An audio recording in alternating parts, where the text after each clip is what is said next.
कौन है वहां पे? हाँ, कौन है वहां पे? देखो तुम जो भी हो ना, सामने आ जाओ, वरना मैं शोर मचा दूंगी। ओहो, तो तुम हो। अरे तुमने तो मुझे डरा ही दिया था। अगर तुम नहीं खांसते ना तो मैं शोर मचा देती। वैसे भी मैं तुम्हें ही फोन करने वाली थी। अरे तुमने जो मेरी मदद की है उसके लिए बहुत बहुत धन्यवाद।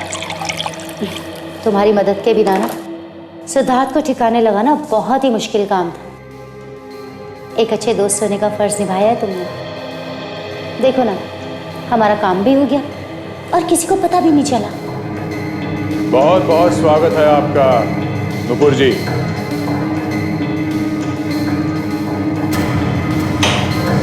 आपको तो अवार्ड मिलना चाहिए। हाँ, बहुत बहादुरी का काम किया आपने। आपने पति का खून किया, भाई वाह।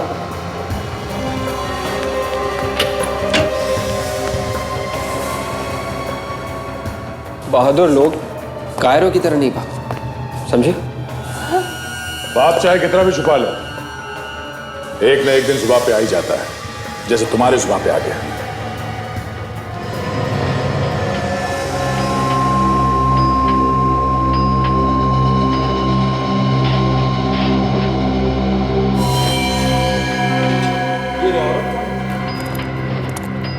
CID? बताओ तुम्हारे साथ कौन मिला हुआ है खून में?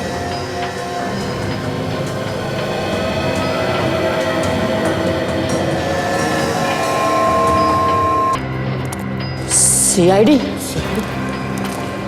बताओ तुम्हारे साथ कौन मिला हुआ है खून में?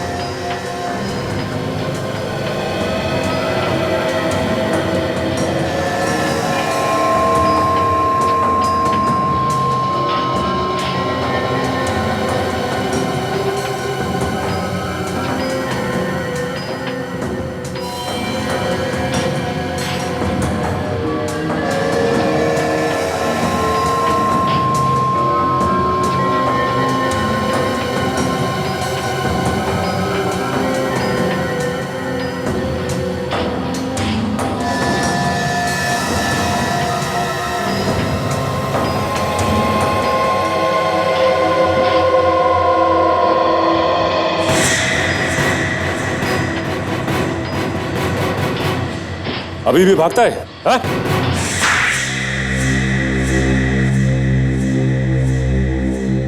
समझ में नहीं आता ये दुख पकड़े जाने का है या फिर किए के पछतावे का।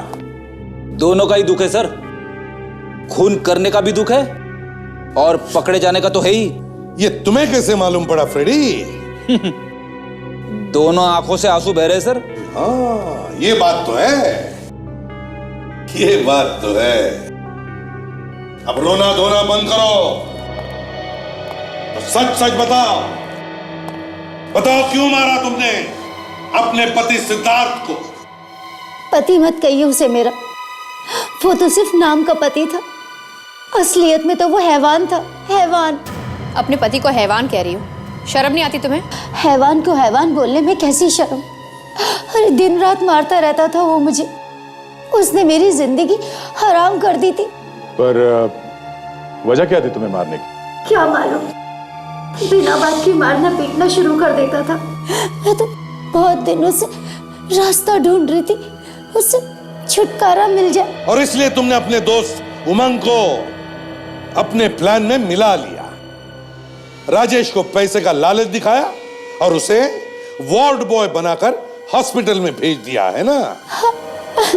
हॉस्पिटल में सिद्धार्थ को मारना आसान नहीं था। राजेश ने उसे वहां से निकालने में तुम्हारी मदद की। तुम दोनों को मालूम था ना कि सिद्धार्थ कोमा में नहीं है? जब सिद्धार्थ मैनेजर को नक्शा बना के दे रहा था उस टेप का, तब मैंने उसे देख लिया था।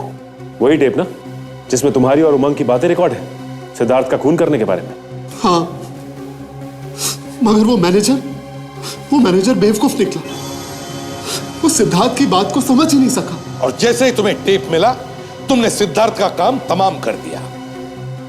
तुमने सिद्धार्थ के सर पे वार करके उसे बेहोश किया और फिर राजेश की मदद से हॉस्पिटल से बाहर निकाला उसे। हाँ, हाँ। पर लाश को आइस फैक्ट्री में छुपाने की बेवकूफी क्यों की तुम लोगों ने? हा? उसे कहीं और भी तो फेंक सकते थे। लाश बाहर फेंकने का वक्त ही नहीं मिला। दो खून किए तुम लोगों ने, अब जेल में सड़ते बैठना, फांसी होगी तुम्हें। ले जाओ इन्हें।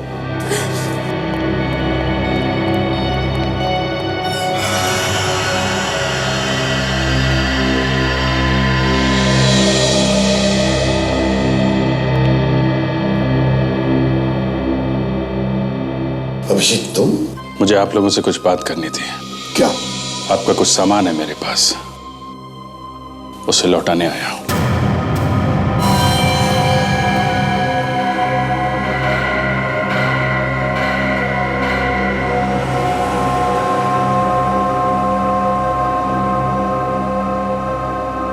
ये तुम क्या कर रहे हो अभिजीत?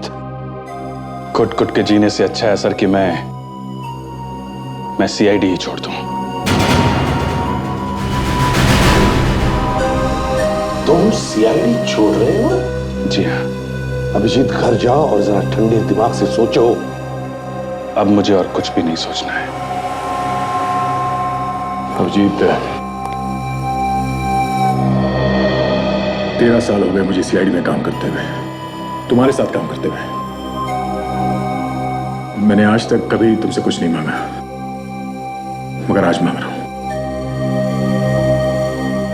ऐसा मत कर मेरे भाई। ये मैं अपने आप नहीं कर रहा हूं दया। एसीपी साहब और तुम दोनों चाहते हो ना कि मैं सीआईडी में काम ना करूं? हमने कब कहा ये कि तुम सीआईडी में काम मत करो? और क्या, घर में जाके बैठो? घर में क्या मतलब निकालूं इसका मैं सर? अभिजीत, जरा समझने की कोशिश करो। मेरा कहने का मतलब ये नहीं था। मैं चाहता हूं कि तुम जाकर के थोड़ा आराम करो, क्योंकि तुम्हारी तबीयत ठीक नहीं है, इसलिए। और मैं बार बार यही कह रहा हूं सर कि मैं ठीक हूं, मैं ठीक हूं सर। नहीं अभिजीत, तुम्हारी तबीयत ठीक नहीं है। तुम्हें आराम और इलाज की जरूरत है। बीमार तो आप लोगों ने मुझे कर दिया है।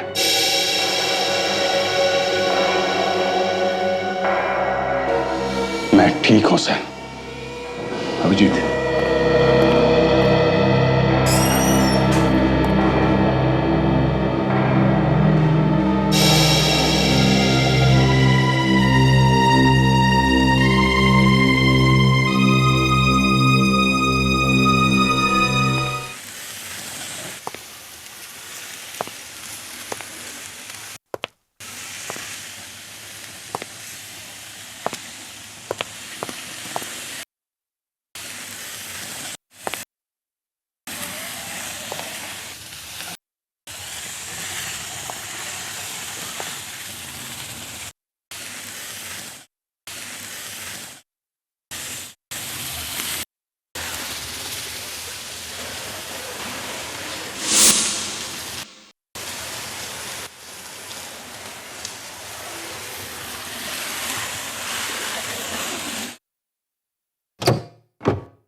Thank you. आपकी वो दवाओं से सिर दर्द तो बिल्कुल चला गया मेरा। और वो भयानक सपने अब वो भी नहीं आते हैं। हाँ, वो भयानक सपने जिसके बारे में तुम हमेशा कहते रहते हो, लेकिन तुमने मुझे उसके बारे में कभी बताया नहीं। वो भयानक सपने हैं क्या?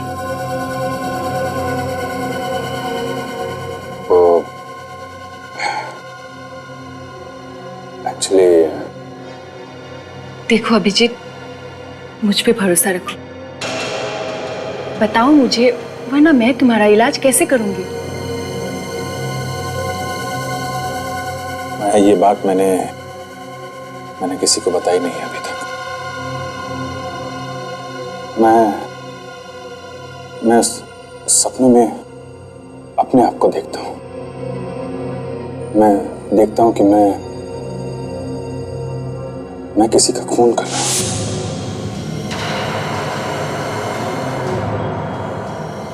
वो भी एक सीआईडी ऑफिसर की तरह नहीं, एक अपराधी की तरह। तुम जानती हो कि मुझे पुरानी बातें याद नहीं रहती। 13 साल पहले की जो भी बातें मुझे याद आती हैं, उसमें मैं अपने आप को खूनी की तरह देखता हूं।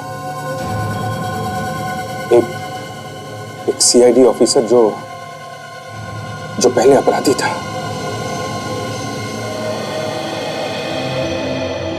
ओके, तो ये बात है। फिक्र मत करो, सब कुछ ठीक हो जाएगा। मैं तुम्हारे साथ हूं। मुझे अपना दोस्त समझो।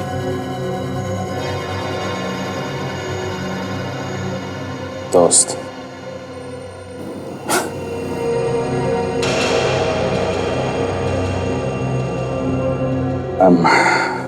I'm sorry माया, पर इस शब्द से नफरत हो गई है मुझे। जिसको मैंने अपना दोस्त समझा, उसी ने मेरे पीठ पे छुरा भोंका है, धोखा दिया है मुझे। ऐसा क्यों कह रहे हो? इतने साल सीआईडी में साथ वक्त बिताया, साथ काम किया, और आज जबकि मुझे उनकी सबसे ज्यादा जरूरत है तो क्या किया उन्होंने? मुझे बाहर फेंक दिया, निकाल दिया मुझे। इस दुनिया में कोई किसी का दोस्त नहीं है Maya. I am very sorry. मतलब दवाई अपना काम कर रही है। अब ये अभिजीत अपने दोस्तों पर तो क्या, दया और एसीपी पर भी भरोसा नहीं करता। वाह। आई एम सॉरी, मैं तुम्हें अपनी परेशानियां बताने लगा। आई एम वेरी सॉरी। क्या बताने वाली थी तुम? तुमने मुझे यहाँ बुलाया तो कुछ बताना चाहती थी ना मुझे तुम? हाँ, एक्चुअली एक आदमी है जो आपसे मिलना चाहते हैं, और ये सब सुनने के बाद मुझे भी लगता है कि आपको उससे मिलना चाहिए। कौन है आदमी? है कोई जो इस वक्त आपकी मदद कर सकता है। मेरी मदद? ठीक है, कब मिलना है? कल दोपहर को। फिर मिलते हैं। अरे आप जाओगे कैसे घर? मैं टैक्सी ले लूंगी, डोंट वरी। नहीं, आप इतनी रात हो गई है, मैं आपको छोड़ देता हूँ ना। नहीं, आप परेशान मत होइए, मैं चली जाऊंगी। नहीं, परेशानी की क्या बात है, मैं आपको छोड़ देता हूँ। आइए प्लीज। थैंक्स।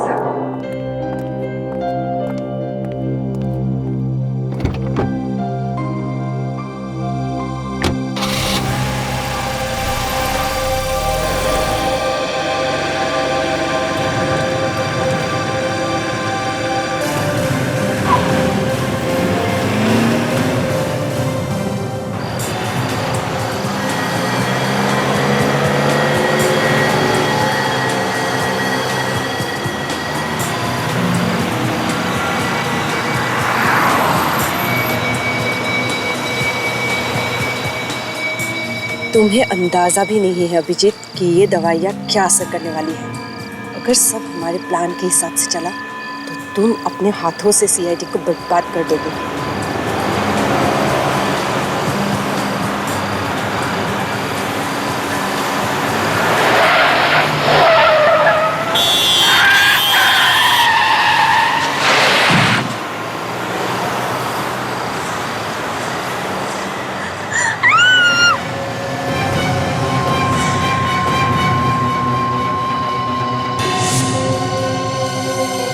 My God!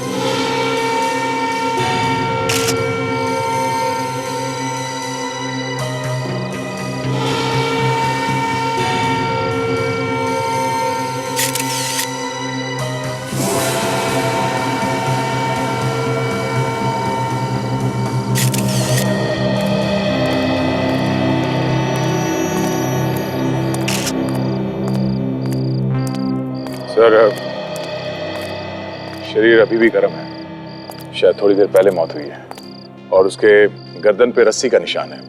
लगता है गला घोट के मारा गया है और इसके पास कोई ऐसी चीज है नहीं जिससे पता चल सके कि यह है कौन। वैसे अभिजीत, तुम तो जानते नहीं हो ना इस आदमी को। मैंने आपसे पहले भी कहा ना सर कि मैंने पहली बार देखा इस आदमी को। हाँ, पहली बार देखा है, वो भी उसकी लाश को, है ना? जी। और वो भी तुम्हारी ही गाड़ी।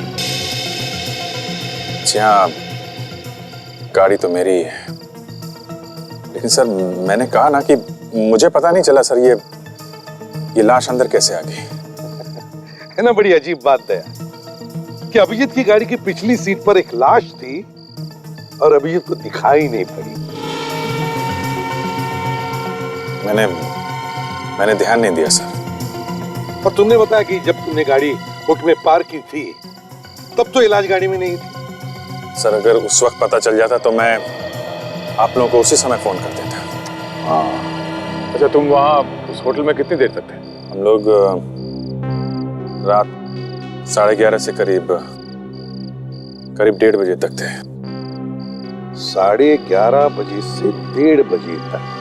वैसे अभिजीत, तुम रात के 11 बजे से 1:30 बजे तक क्या करने गए थे? डिनर करने गए थे सर। मैंने बताया ना, मैं इनके साथ था सर। अरे हाँ, तो मैं भूल ही गया था।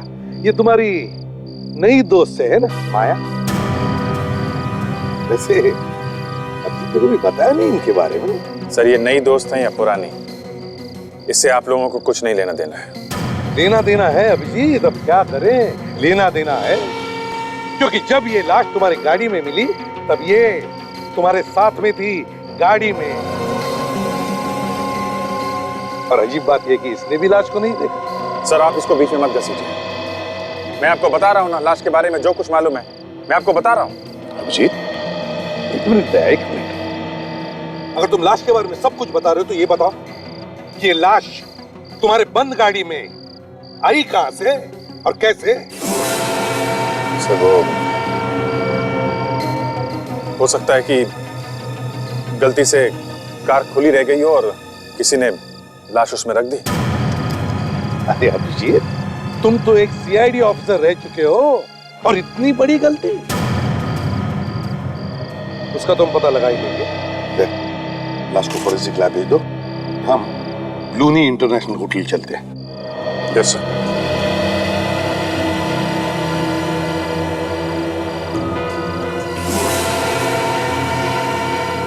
चलो गए।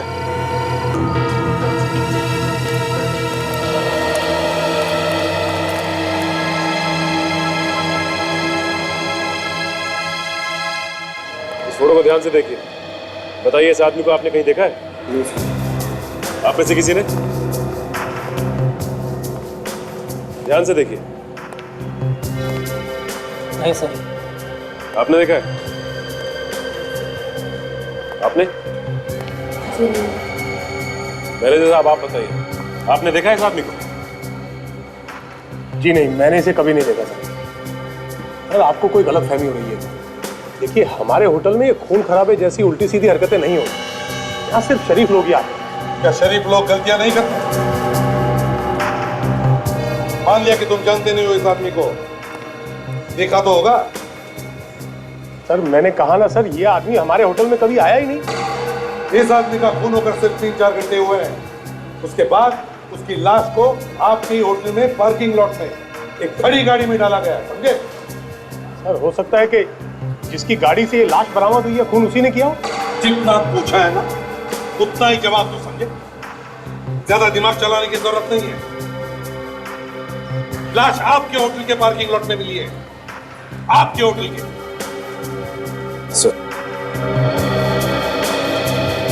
सर ये भी तो हो सकता है कि ये आदमी होटल तक पहुंचा ही ना हो, जैसे किसी ने बाहर ही मार दिया। हो सकता है। चलिए हमारे साथ दिखाइए हमें तुम्हारे होटल का पार्किंग लॉट। भाई साहब, इस पार्किंग लॉट के सिक्योरिटी गार्ड आप ही हैं? जी सर। इस फोटो को देख के बताओ कि इस आदमी को तुमने यहाँ आते जाते देखा है क्या? नहीं सर। ध्यान से देखो, अभी 3-4 घंटे पहले ये आदमी यहाँ पर था। नहीं साहब, ये आदमी चल के तो अंदर नहीं आया, गाड़ी में आया होगा तो कह नहीं सकता। अगर ये आदमी गाड़ी में यहाँ पे आया होगा तो उसकी गाड़ी पार्किंग लॉट में ही होगी सर। हाँ बिल्कुल। काम करो, पार्किंग लॉट में जितनी भी गाड़ियां हैं पता लगाओ क्या ये सारी गाड़ियां इस होटल के गेस्ट की है क्या। सर मुझसे पूछिए ना, मैं बताता हूँ सर। सर इनमें से आधी गाड़ियां तो हमारे होटल के स्टाफ की है और आधी गाड़ियां उन लोगों की है जो हमारे होटल में रुके हुए सर।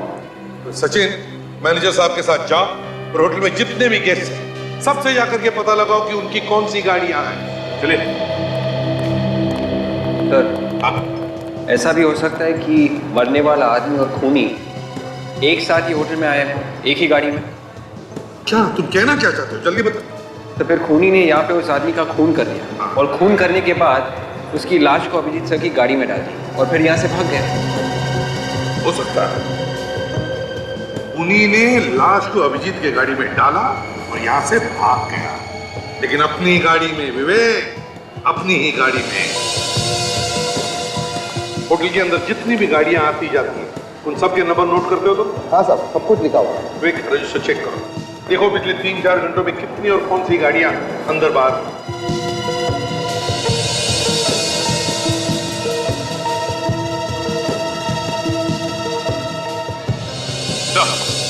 हाँ सचिन, सर पार्किंग लॉट में जितनी भी गाड़ियां हैं उनके बारे में पता किया सर। कोई भी गाड़ी ऐसी नहीं है जो लावारिस हो सके। कोई भी गाड़ी लावारिस नहीं। तो ये बात थोड़ी अजीब है सर। ये गाड़ी ZZA8D 409 9:55 को होटल से बाहर गई है, मगर होटल के अंदर कितने बजे आई है ये लिखा ही नहीं। इधर आओ।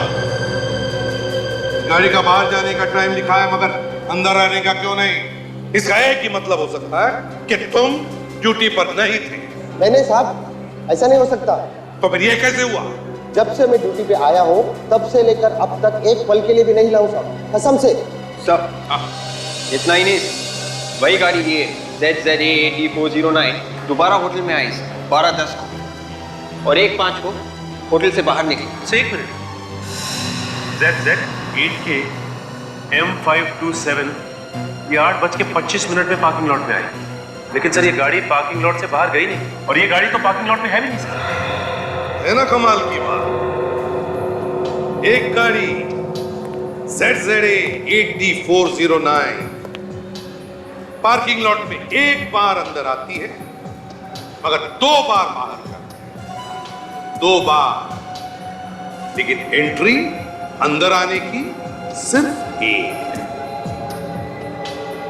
तो फिर ये दूसरी गाड़ी ZZ8K M527 ये गाड़ी एक बार अंदर आती है मगर बाहर जाती ही नहीं, गायब। कैसे?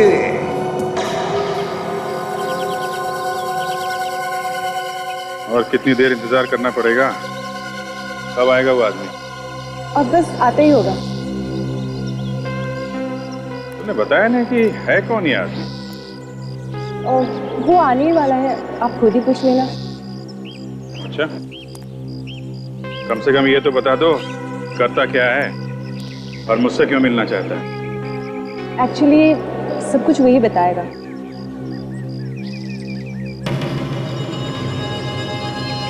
क्या हुआ? वही सरदर्द। वैसे भी नाक में दम करके रखा हुआ है, इसे चुप ही करवा देती हूँ। ये माया मुझसे बर्दाश्त नहीं हो रही है।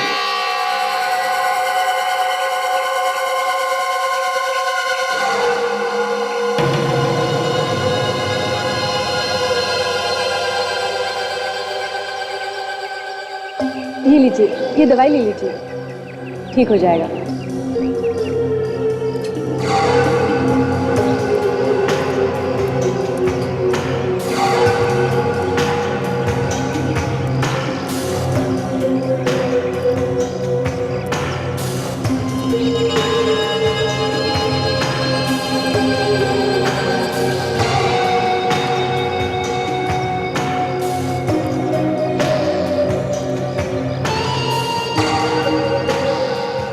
अभिजीत। हेलो, कौन हो तुम?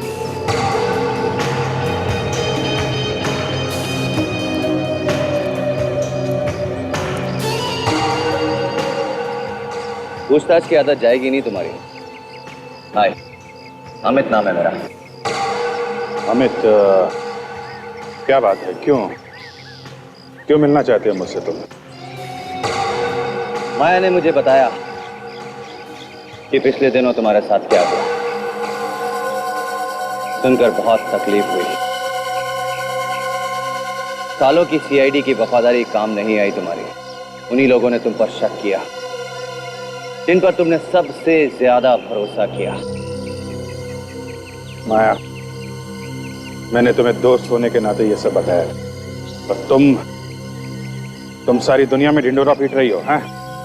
अभिजीत, ये मेरे भाई हैं। आप इन पे पूरा भरोसा कर सकते हैं। ये सिर्फ आपकी मदद करना चाहते हैं। हाँ अभिजीत, मेरे पास तुम्हारे लिए एक बहुत बड़ी ऑफर है। ऑफर? मैं कुछ समझा नहीं। एक ऐसा ऑफर जिसमें तुम उन सीआईडी के सभी लोगों से बदला ले सकते हो जिन्होंने तुम्हारा भरोसा तोड़ा है। पर तुम्हें मेरी इतनी चिंता क्यों है? हा? तुम क्यों कर रहे हो ये सब मेरे लिए? मैं कुछ नहीं करने वाला। करना सब कुछ तुम्हें ही होगा अभिजीत। मैं तो केवल तुम्हें ऑफर दे रहा हूं, और वो भी इसलिए अभिजीत क्योंकि तुम मेरी बहन के दोस्त हो। वरना राह चलते लोगों की मदद करना मेरी आदत नहीं है। हाँ अभिजीत, ये बहुत ही अच्छा मौका है। प्लीज ना मत कहना।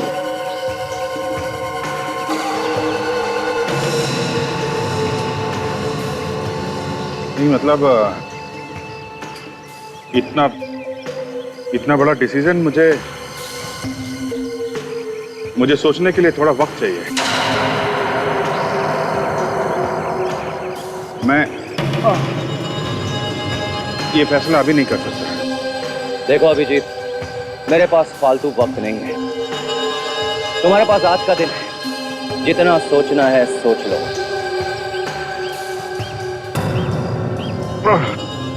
ओ माँ, चलिए, मेरा सरदर्द बहुत बढ़ रहा है।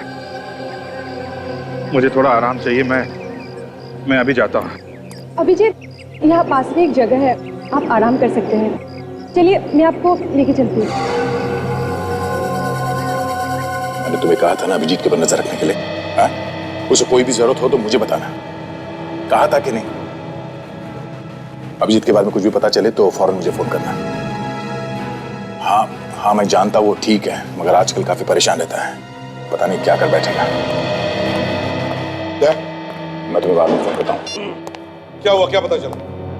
नहीं सर, खोए हुए लोगों की लिस्ट में तो नहीं है। सर, मैंने पुलिस स्टेशन से पता कर लिया।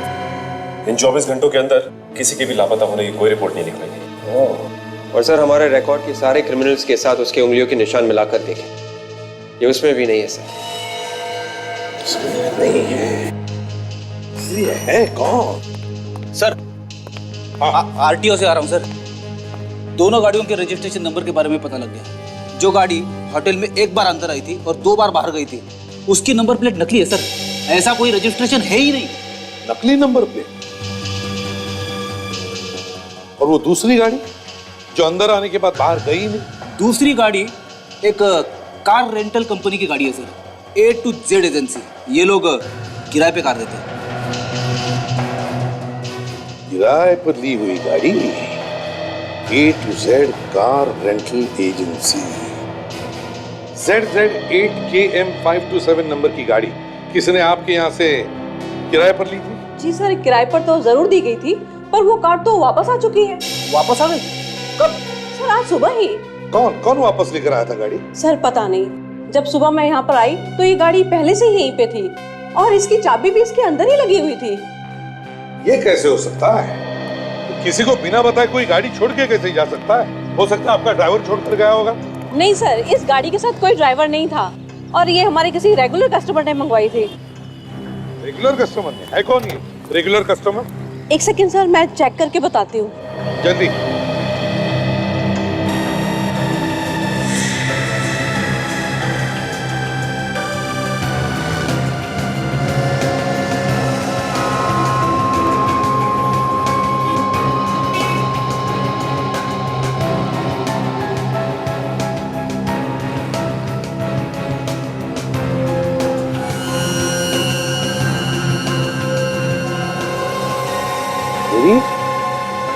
ये देखो, गम जैसे लग रहा है। लगता है किसी ने असली नंबर प्लेट पर नकली नंबर प्लेट चिपकाई है। ये वही गाड़ी है सर जो एक बार अंदर आई और 2 बार बाहर गई। ये गाड़ी पहले असली नंबर प्लेट से होटल के अंदर आई, फिर वहां पर असली नंबर प्लेट के ऊपर नकली नंबर प्लेट चिपकाई गई, फिर ये गाड़ी बाहर गई, अंदर आई और दोबारा बाहर गई नकली नंबर प्लेट के साथ। सर? हाँ सर, ये कार एक होटल से मंगवाई गई थी, होटल ब्लूनी इंटरनेशनल। देखिए सर। Hotel Bluny international? जी। मेरी तो वही होटल है ना, ब्लूनी इंटरनेशनल, जहां पर अभिजीत की गाड़ी में लाश डाली गई। Yes sir. किसने बुकिंग की थी इस गाड़ी? सर पता नहीं, यहाँ नाम पता तो कुछ नहीं लिखा, पर सर ब्लूनी इंटरनेशनल से इतनी गाड़ियों की बुकिंग होती है कि हम फोन पे ही गाड़ियाँ बुक कर देते हैं, कोई नाम पता नहीं पूछता। दया को फोन करो और कहो कि वो होटल ब्लूनी इंटरनेशनल जाए और पूछताछ करे इस गाड़ी के बारे में। हमें पता चला कि 10 तारीख को A to Z कंपनी से यहाँ पे एक गाड़ी भेजी गई थी। हमें ये पता करना है कि ये गाड़ी किसके लिए मंगवाई गई थी और उस आदमी का नाम क्या है, जरा चेक करके बताओ। जी सर।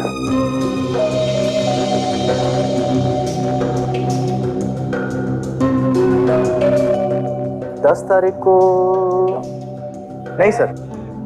सर 10 तारीख को तो कोई भी कार नहीं मंगवाई थी। सर ये देखिए, आखिरी बुकिंग 8 तारीख की है और 302 नंबर में जो गेस्ट ठहरे हुए हैं उनके लिए गाड़ी मंगवाई थी। क्या तुमने मंगवाई थी? नहीं, 10 तारीख को तो मैं यहाँ था ही नहीं। सुनो मिस्टर, 10 तारीख को यहाँ से किसी ने फोन किया था और A to Z कंपनी ने यहाँ पे गाड़ी भेजी थी। क्या गड़बड़ है मालूम नहीं, मगर पता करो और बताओ हमें 10 तारीख को ये कार किसने मंगवाई थी। सर हमारा यकीन कीजिए सर, सर हम लोगों में से किसी ने फोन नहीं किया। सर ये भी तो हो सकता है कि ये फोन यहाँ से ना किया गया और फोन करने वाला अच्छी तरह से जानता था कि होटल का नाम लेने से गाड़ी आसानी से मिल जाएगी। सचिन, वो जो कोई भी है किसी होटल का है। सर एक मिनट सर, याद आया, उस दिन A to Z कंपनी के ड्राइवर को मैंने होटल में आते हुए देखा था, लेकिन महेश ने उसे बाहर ही रोक लिया। महेश? कौन है ये महेश? महेश इसी होटल में काम करता है, पहले ट्रैवल डेस्क पे हमारे साथ ही था। इसका मतलब ये सारे के सारे नंबर उसके पास होंगे और वो कभी भी आसानी से गाड़ी बुक करवा सकता है। जी सर। इस वक्त महेश है कहाँ? आज तो महेश आया नहीं है, मैनेजर साहब उसे सुबह से ढूंढ रहे हैं, फोन भी नहीं उठा रहा। सचिन, लगता है यही वो आदमी जिसे हम ढूंढ रहे हैं। इसका घर का एड्रेस बताना। यार थारू के इस आदमी को पहचानना मुश्किल हो गया है, कहीं से भी कुछ भी पता नहीं चल रहा है। हम किस लिए बॉस? हम मदद करेंगे ना। वो कैसे? एक मिनट, ये इस आदमी के चेहरे को जरा गौर से देखो। बॉस मुझे लगता है इसने मरने से कुछ वक्त पहले ही शेव की, और ये देखो इस शेव की वजह से ही इसके चेहरे पर ये कट भी लगा हुआ है। इसमें कौन सी बड़ी बात है डॉक्टर साहब? इसने पुरानी ब्लेड से दाढ़ी की होगी। नहीं फ्रेडी, बात पुरानी ब्लेड की नहीं है बॉस, जरा गौर से देखो इसके चेहरे को। दाढ़ी के नीचे की स्किन चेहरे की बाकी की स्किन से ज्यादा गोरी है। तो बहुत दिनों बाद इसने दाढ़ी की है। और एक बात, ये जरा देखो इसके नाक पर ये दोनों तरफ निशान। सड़की तो चश्मा पहनने की वजह से हुए निशान। एग्जैक्टली, पूरे वक्त चश्मा लगाने से इंसान की नाक पर निशान बन जाते हैं ऐसे। देखो इसकी नाक पर भी ऐसे ही निशान है, और इतना नहीं, इसकी आंख में प्रॉब्लम है। हाँ सर, इसकी आंखों में से हमें वो केमिकल मिला है जो कॉन्टैक्ट लेंसेज पहनते और निकालते वक्त इस्तेमाल किया जाता है। एक बात और बात, इस आदमी के गालों पर से मुझे कुछ चिपचिपा गम जैसा मिला है। देखो अभी भी लगा हुआ। हाँ सारंग के गम तो है। इसने अपनी असली दाढ़ी निकालकर नकली दाढ़ी चिपकाई, चश्मा निकालकर कॉन्टैक्ट लेंसेस लगाए। क्यों? क्या जरूरत पड़ी इसे अपना हुलिया बदलने की?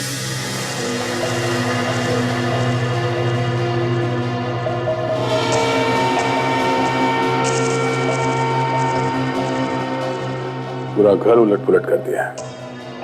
लगता है कोई कुछ ढूंढ रहा था यहाँ पे। हाँ सर, महेश भी दिखाई नहीं दे रहा था। कहीं उसे कुछ हो तो नहीं गया? या तो उसे कुछ हो गया या फिर वो घर छोड़ के भाग गया।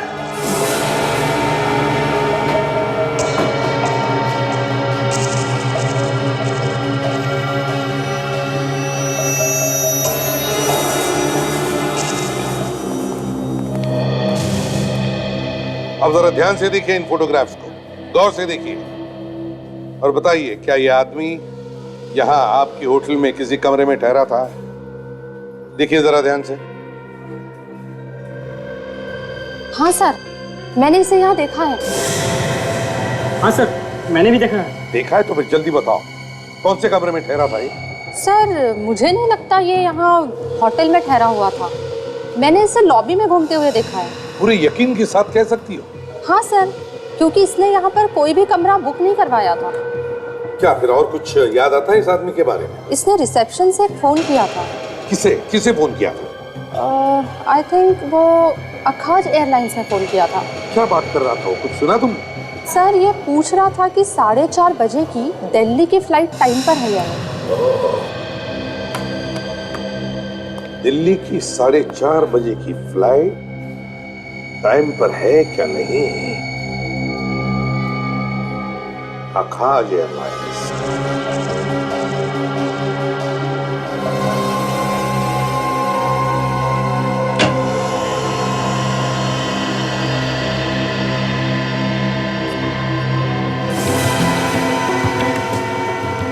सचिन। हाँ सर, जरा सो पकड़ो।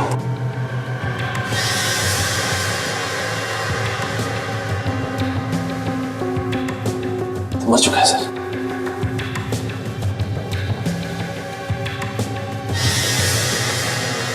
इतने सारे पैसे ये खूनी से मार के गया, लेकिन ये पैसे लेके नहीं गया। इसका मतलब वो कुछ ढूंढने आया था, चोरी करने।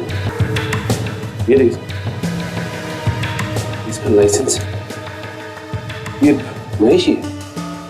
तो वो ढूंढने क्या आया होगा यहाँ पे?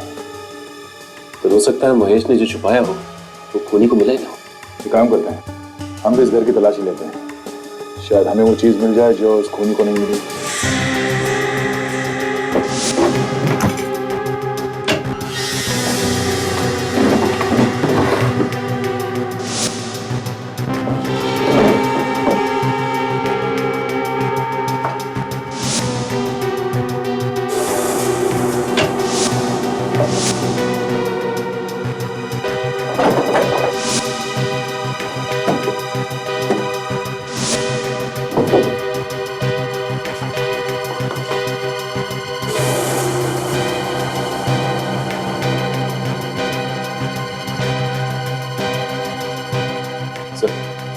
यहाँ तो कहीं कुछ नहीं मिला। ये देखो, इतनी पुरानी रुई।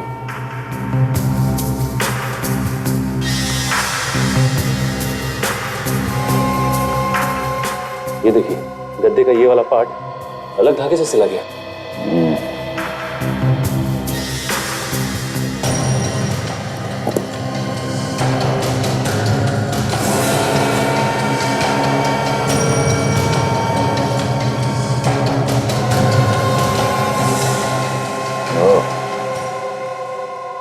कमरा number 225, hotel Bluny international. आखाज airline से 10 जनवरी को दिल्ली जाने वाली फ्लाइट से ऐसे कितने पैसेंजर्स थे जिन्होंने अपनी टिकट बुक की थी पर फ्लाइट में नहीं गए? सर एक मिनट चेक करके बताती हूँ।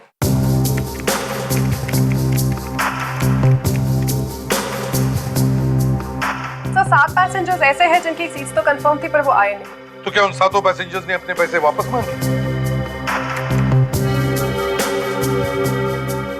नहीं सर, सिर्फ 4 लोग ऐसे थे जिन्होंने पैसे वापस मांगे हैं और फ्लाइट से थोड़ी ही देर पहले अपनी टिकट्स कैंसिल करवा दी। और बाकी 3 उन्होंने क्या किया? सर उनमें से 2 लोगों ने अगली फ्लाइट में टिकट बुकिंग करवा ली। इस एक ने क्या किया? सर उसने ना ही टिकट कैंसिल करवाई ना ही तो पैसे वापस लिए।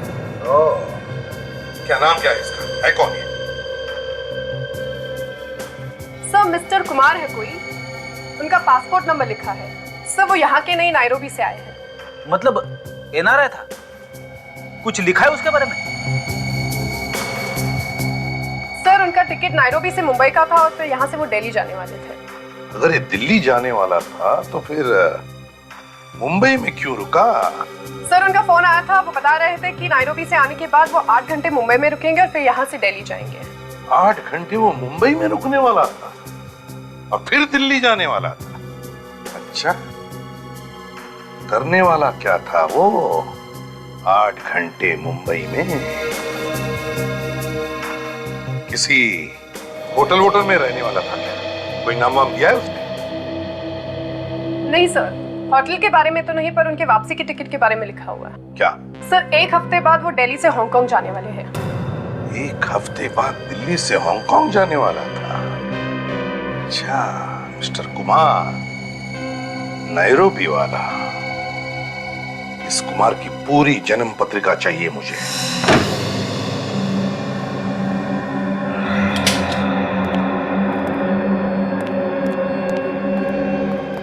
तेरी चाबी महेश के घर से मिली है तो जरूर कुछ ना कुछ गड़बड़ होगा।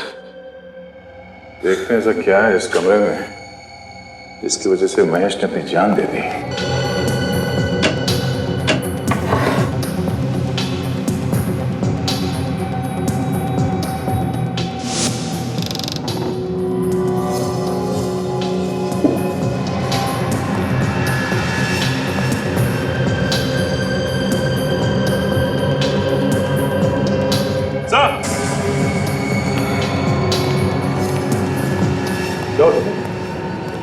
ये देखिए, ट्रिमर और ये रेजर।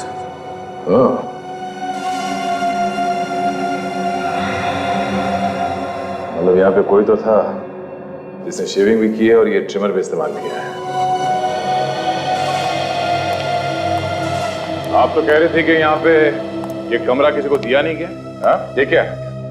सच सच बताइए, कौन था यहाँ पे? सर मेरा यकीन कीजिए, मैं आपसे सच क्यों छुपाऊंगी। ये कमरा रिजर्व है। ये कमरा तो हम बिना पूछे किसी को नहीं देते, ना ही दे सकते हैं। जब तक हम मैनेजर साहब और मालिक से नहीं पूछते, हम ये कमरा किसी को नहीं देते। तुम्हारे मैनेजर को बुलाओ जरा। सर वो कुछ जरूरी काम से बाहर गए हैं, कल ही आएंगे और उनका फोन भी बंद है। लगता है ये मैनेजर और महेश मिले हुए हैं आपस में। अच्छा, महेश ही जानता था कि कमरा रिजर्व है और हमेशा बंद रहता है? हाँ सर, लेकिन ये तो होटल में सभी जानते हैं। और इस होटल के मालिक मिस्टर सम्राट, वो कहाँ हैं? उनसे बात कर सकते हैं? सर सम्राट सर तो पनवेल में हैं। कल रात उनके इकलौते बेटे ब्लूनी पर हमला हुआ था। वो हॉस्पिटल में है और उसकी हालत बहुत खराब है। वो आईसीयू में है। ब्लूनी पे भी हमला हुआ? कैसे?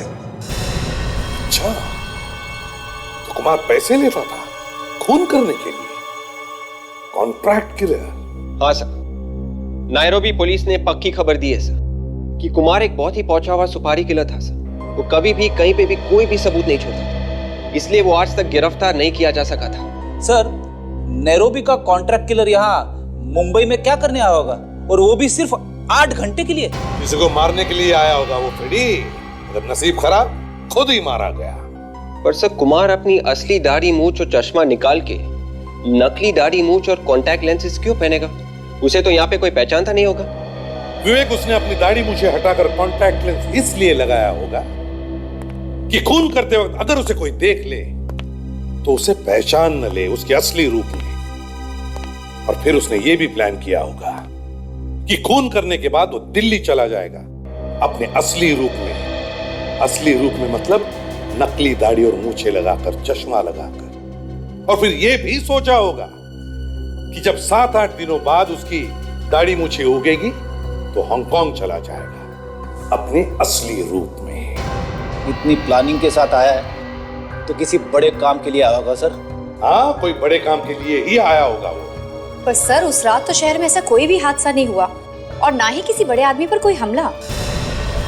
हो सकता है कुमार अपनी शिकार करने से पहले ही खुद शिकार बन गया। पर सर ये कुमार किस पर हमला करने वाला था ये बात अभी तक पता नहीं चली है सर। वो भी पता चल जाएगा विवेक, वो भी पता चल जाएगा। सर घूम फिर कर हम वहीं पर आ गए हैं। देखा जी, इसी चक्कर में एक बात तो पता चली गई सर। क्या पता चल गया? यही कि उस रात एक बड़े आदमी पर हमला तो हुआ था सर, लेकिन मुंबई में नहीं, मुंबई से थोड़ी दूर पनवेल में। पनवेल में? किस पर हुआ हमला? ब्लूनी पर सर। ये होटल ब्लूनी इंटरनेशनल के मालिक सम्राट का बेटा है। Hotel Bluny international? हाँ सर, और ये हमारा नहीं है, आईसीयू में एडमिट है सर, और इसकी हालत काफी नाजुक है। पनवेल में इंटरनेशनल एयरपोर्ट से 1 घंटे की दूरी पर? मतलब कुमार का प्लान था कि खून करके सीधे एयरपोर्ट चले जाए। ये ब्लूनी पनवेल में कर क्या रहा था?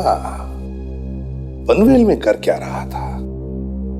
और फिर सब कुछ इस होटल ब्लूनी इंटरनेशनल से ही क्यों जुड़ा हुआ है? हॉस्पिटल में चलना होगा। मेरा बेटा अभी तक होश में नहीं आया है। आप लोग क्या कर रहे हैं doctor?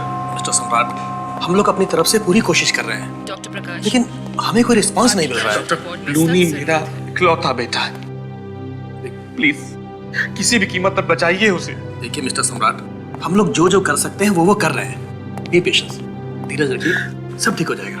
Okay, B patience. Doctor विद्या, गायनेकोलॉजी वार्ड में आपकी सख्त जरूरत है। क्या पता चला मैनेजर के बारे में? सर अब तक तो कुछ नहीं, लेकिन फ्रेडी और काजल पता लगाने गए हैं सर। डॉक्टर प्रकाश, सम्राट जी, आपकी कैजुअल्टी वार्ड में सख्त जरूरत है। मैं एसीपी प्रद्युमन, सीआईडी से। सीआईडी? जी कहिए। सम्राट जी, हमें पता चला है कि आपके बेटे पर जो हमला हुआ वो किसी ने सुपारी दी थी, कॉन्ट्रैक्ट दिया था आपके बेटे का खून करने के लिए। कॉन्ट्रैक्ट के लिए? जी हाँ, इतना ही नहीं, वो खूनी, वो किलर आप ही के होटल में ठहरा था, कमरा नंबर 225। क्या कह रहे हैं, मुझे कुछ समझ नहीं आ रहा। एक ही आदमी था जो सब समझा सकता था, महेश, और अब उसका भी खून हो गया। महेश का खून हो गया है? जी हाँ, इसका मतलब तो यही है कि कोई और भी है जो इन सब के बारे में जानता है। शायद आपका मैनेजर। मेरा मैनेजर? वो भी लापता है। सम्राट जी, आपके बेटे ब्लूनी की किसी के साथ कोई दुश्मनी, कोई झगड़ा वगड़ा? नहीं सर, मेरा बेटा तो बहुत ही खुशमिजाज है, उसकी किसी से कोई दुश्मनी नहीं है। तो फिर आपका कोई ऐसा दुश्मन जो आपके बेटे को मार के आपसे बदला लेना चाहता हो? देखिए सर, मैं बिजनेसमैन हूँ, मेरे कई बिजनेस राइवल्स हैं, लेकिन इतनी घटिया हरकत कोई नहीं कर सकता सर, कोई भी नहीं। वैसे ब्लूनी पनवेल क्यों गया था, कुछ पता है आपको? सर वहां पे वो अपनी एक फ्रेंड आशिया से मिलने गया था। अपनी फ्रेंड आशिया से मिलने? सम्राट सर, आपके बेटे की तबीयत ज्यादा खराब हो गई, डॉक्टर साहब बुला रहे, चलिए। ब्लूनी हो गया?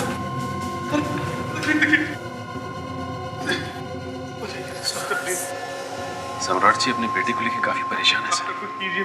मुझे नहीं लगता कि ये इस वक्त कुछ बता पाएंगे। सचिन, इस ब्लूनी पर हमला होते हुए किसी ने तो देखा होगा, किसी ने तो देखा होगा। हर शुक्रवार को सिद्धांत ऑफिस से 10 बजे आता था। उस दिन भी वैसे ही 10 बजे आ गया था और आते ही उसने आशिया को तैयार होने के लिए बोला। वो लोग पार्टी में जाने वाले थे। तो क्या ब्लूनी भी जाने वाला था पार्टी में सिद्धांत और आशिया के साथ, इसलिए वो यहाँ पर आया था? बड़े बाप की बिगड़ी हुई औलाद, रात रात भर हमारे घर के चक्कर काटता रहता था। कितनी बार मैंने मना किया उसे, पर बेशर्म मानता ही नहीं था। इस घर के चक्कर लगाता था वो? क्यों? सर, मेरी बहू ब्लूनी के बाप के होटल में पहले काम करती थी। ब्लूनी उससे शादी करना चाहता था, इसलिए पागलों की तरह हमारे घर के चक्कर काटता रहता था। लूनी आशिया से शादी करना चाहता था? ये सब आपको बताया किसने? मुझे किसी और से पता करने की जरूरत नहीं पड़ी। होटल का मैनेजर आया था लूनी का संदेशा लेके। मैनेजर? फिर क्या हुआ? फिर क्या, बेटे ने उसे भगा दिया। तो उसकी किस्मत अच्छी थी कि मारा नहीं उसे। अच्छा ये बताइए, जब सिद्धार्थ और आशिया पार्टी में जाने के लिए निकले तब क्या हुआ? होना क्या था, मैं ऊपर सोने के लिए जा रही थी, इतने में बाहर से कोई आवाज आई। कैसी आवाज? 2 पटाखे फूटने जैसी आवाज। उसके तुरंत बाद एक लड़के की चीखने की आवाज आई। वो ब्लूनी की आवाज थी। मार दूंगा तुझे, मार दूंगा कह के चिल्ला रहा था। और फिर तीसरे पटाखे की आवाज। मतलब 3-3 गोलियां चली उस रात? हाँ। मैं जब दौड़ के नीचे गई तो वहां देखा लूनी खून से लथपथ तड़प रहा था और मेरा बेटा सिद्धांत और बहू दम तोड़ चुके थे। खत्म हो गया था, खत्म हो गया था। अच्छा ये बताइए, जिस आदमी ने गोलियां चलाई थी वो आपको दिखाई नहीं दिया? आपको किस पर शक है? मुझे मालूम है, मुझे मालूम है कौन है वो।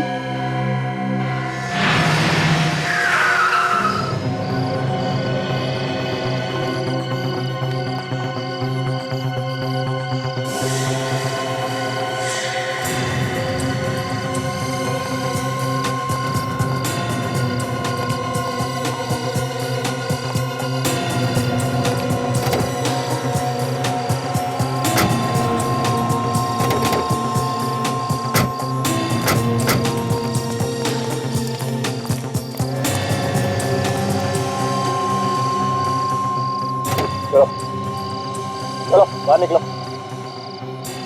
आप लोग चुप। शादीशुदा औरतों के घर रिश्ते लेकर जाते हो? हाँ? मैं रिश्ते ले चलो इसे।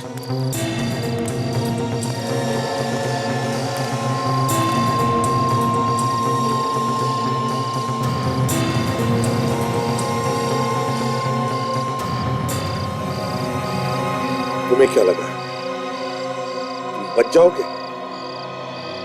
किया हुआ पाप और बोया हुआ बीज हमेशा फल देकर ही रहता है।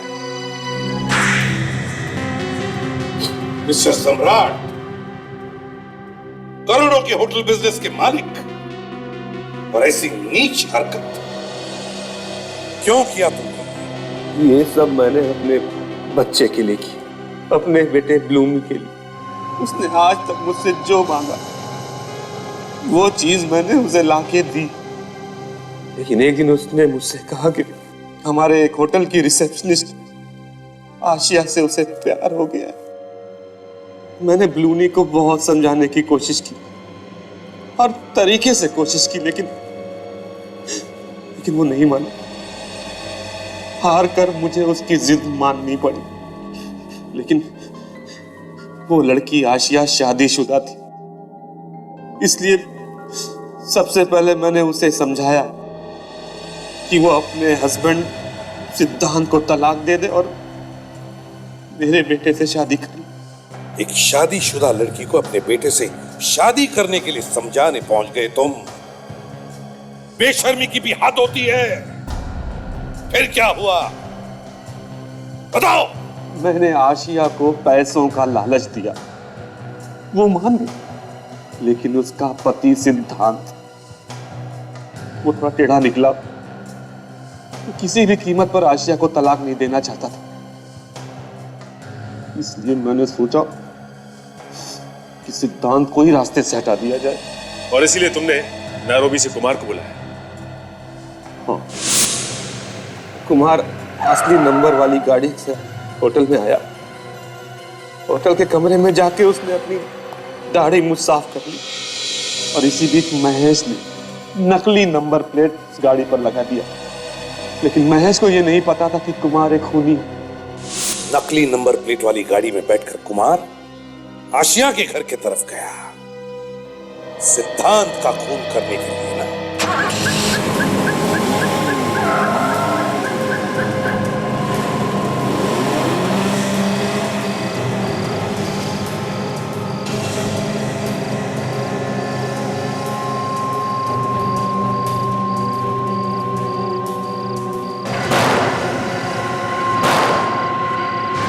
सम्राट जी, जिस बेटे के लिए तुमने ये सब किया, कुमार ने तो उससे भी मार दिया।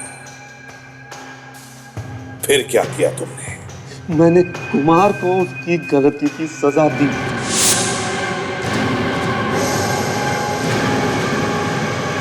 महेश तो तुम्हारा ही आदमी था, फिर उसे क्यों मारा? वो जरूरत से ज्यादा जान गया था। अपने बेटे के प्यार में अंधे होकर तुमने 3-3 खून किए। उसके बदले में क्या मिला तुम्हें? खो दिया ना अपने ही बेटे को। फांसी से भी बढ़कर सजा मिली है तुम्हें। अब जिंदगी भर जेल में सड़ते रहना उसी बेटे की याद में।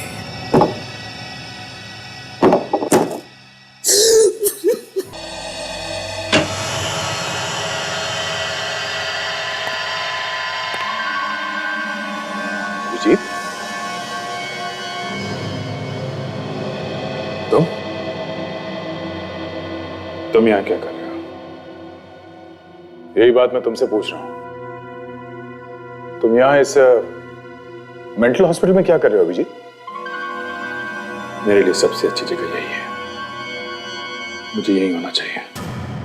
तुम ऐसी बातें क्यों कर रहे हो? हा? मैं तुम्हें यहां रहने नहीं दूंगा, तुम चलो मेरे साथ। अभिजीत, तुम्हें कुछ नहीं हुआ है, तुम ठीक हो। जल्दी से सामान लो और चलो यहां से, प्लीज। मैं कहीं नहीं जा रहा, और ये दोस्ती का ड्रामा बंद कर दे। उस वक्त ये दोस्ती कहां चली गई थी जब एसीपी साहब ने मुझे सीआईडी से निकाला था? है? कितना भरोसा किया था मैंने तुम पे। मुझे नहीं पता था कि दोस्त की आड़ में इतना बड़ा दुश्मन छुपा बैठा है। दुश्मन छुपा बैठा है? हाँ? मैंने तुम्हें कितनी बार तुम्हारे सरदर्द के बारे में पूछा, तुमने बताया मुझे? हाँ? हर बार तुम टालते रहे।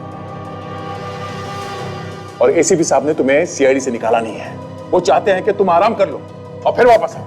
कौन क्या चाहता है मुझे सब पता है।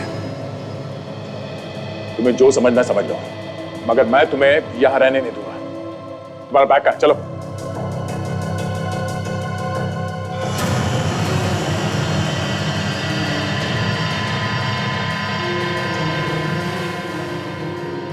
मेरी जिंदगी में दखलंदाजी करना बंद करो दया। अपने काम से काम रखो, समझे? चले जाओ यहां से। अभिजीत, मैंने बोला ना, चुपचाप चले जाओ यहां से।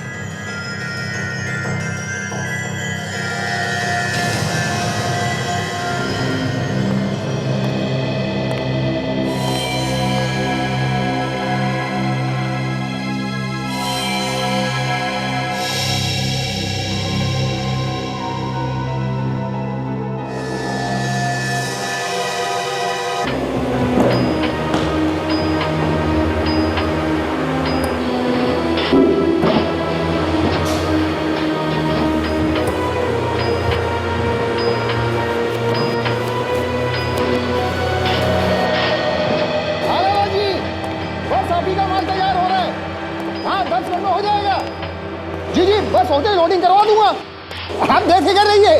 जी जी नमस्ते। हाँ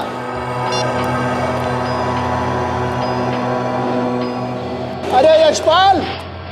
जी सर। अरे भाई उस शांति लाला के ऑर्डर का क्या हुआ? क्या हुआ उस शांति लाला के ऑर्डर का? सर बस तैयार हो रहा है सर। अरे यार सुबह से फोन कर करके उसने मेरी नाक में दम कर रखा है भाई। पता नहीं से नींद भी आती है कि नहीं। सुबह 5 बजे से हर 10 मिनट में फोन करके पूछा मेरे माल का क्या हुआ, मेरे ऑर्डर का क्या हुआ। सर मैंने राजेश, विनोद और सुनील को इसी काम में लगा रखा है सर। बस वो लोग माल तैयार करके निकलवा रहे होंगे सर। अरे भाई उस लाला से मेरे पीछा छुड़वा दे यार। एक काम कर, जी सर, सबका ऑर्डर रोक के सबसे पहले उस लाला का ऑर्डर भिजवा दे। Okay sir.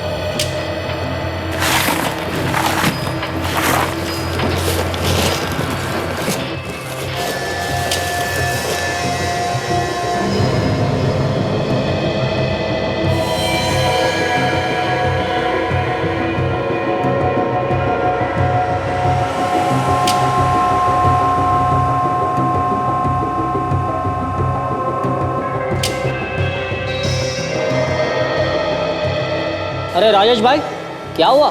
तुमने वो स्लैब क्यों छोड़ दिया? ठीक से जमा नहीं है भाई, अभी कच्चा लगा है मुझे तो। अरे कैसे कच्चा रहेगा? सभी साँचे साथ में भर दिए थे। अरे विनोद, जरा निकल के देख तो। ठीक है, देखता हूँ।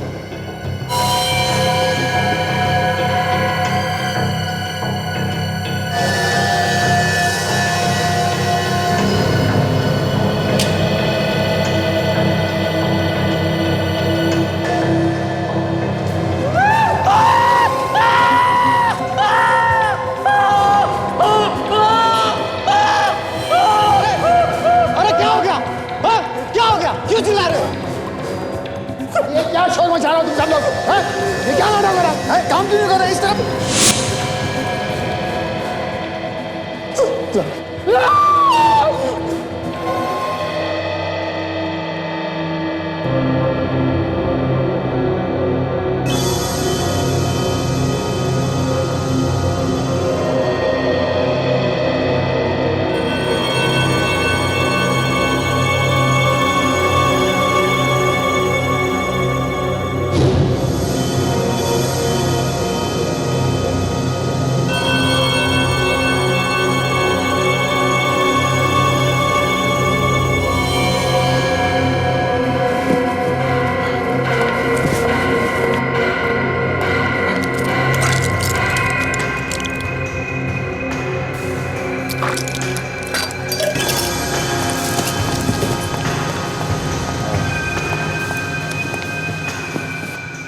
Good morning sir. अभिजीत, तुम्हारी तबीयत ठीक नहीं लग रही है मुझे। नहीं सर, मैं बिल्कुल ठीक हूँ sir. I am fit sir, I am fit हूँ, एकदम फिट हूँ सर। अभिजीत झूठ मत बोलो, झूठ बोलने से तुम ठीक नहीं हो सकते। अरे यार मैं ठीक हूँ ना, एक बार कहा समझ में नहीं आता क्या? अभिजीत,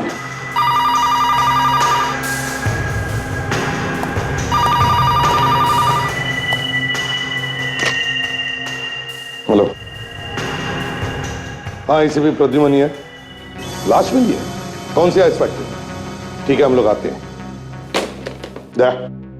आइस फैक्ट्री में लाश मिली है। आइस फैक्ट्री में तो एक मिनट, बर्फ में दब गई होगी ना सर? हाँ अभिजीत, लाश बर्फ में दबी है, लेकिन तुम हमारे साथ नहीं जाओगे अभिजीत। तुम यहीं पर रुको। देखो, तुम्हें आराम की जरूरत है, चाहे तो कुछ दिनों के लिए छुट्टी ले लो। मैंने कहा ना सर, मैं बिल्कुल फिट हूं सर। मैं एसीपी साहब ठीक कह रहे हैं, तुम्हें आराम की जरूरत है, आराम कर लो तुम। हाँ, मैं सब समझता हूं कौन सही कह रहा है और कौन गलत कह रहा है। अभिजीत, तुम हम लोगों को गलत समझ रहे हो। सब समझ रहा हूं दया, सब समझ रहा हूं। एसीपी साहब मुझे सीआईडी से सस्पेंड कर रहे हैं और तुम इनकी हाँ में हाँ मिला रहे हो। बड़े दोस्त बनते हो तुम, हैं? ऐसी बात नहीं है अभिजीत। फिर कैसी बात है सर? 13-14 साल मैंने सीआईडी में लगाया, उसका ये सिला मिल रहा है मुझे। आप कह रहे हो कि घर जाके बैठ जाओ? अरे यार वो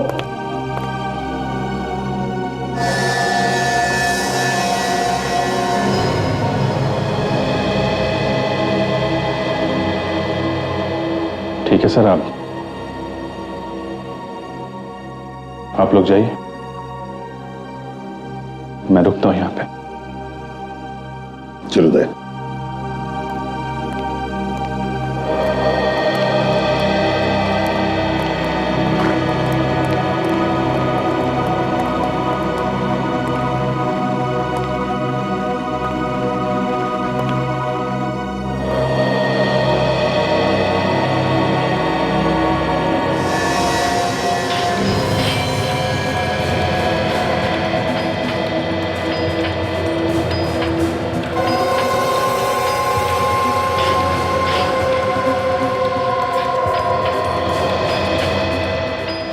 सचिन, जरा प्लग लगाओ।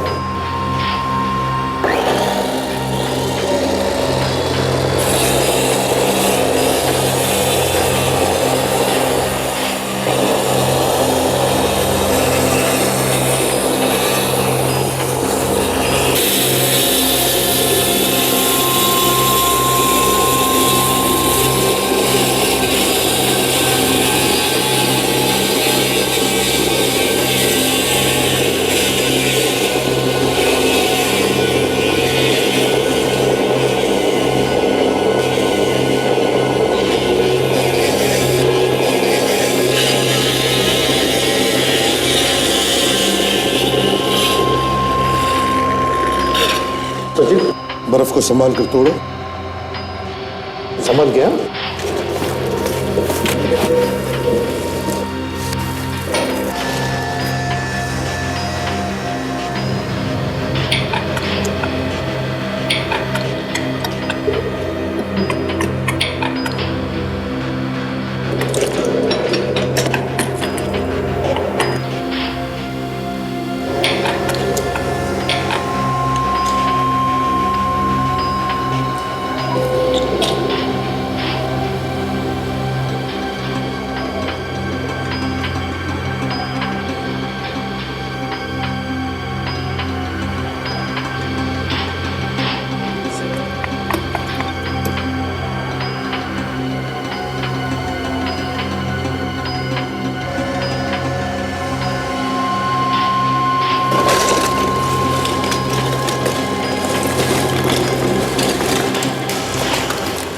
उठा लो।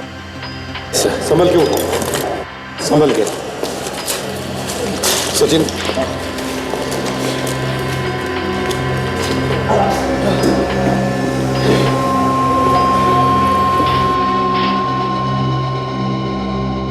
पता नहीं कब मौत हुई होगी इसकी।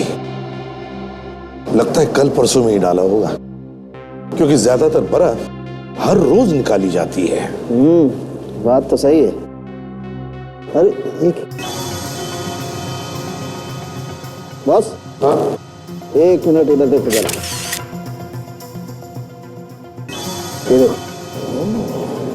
सिर में घाव है? बहुत गहरा घाव है बॉस।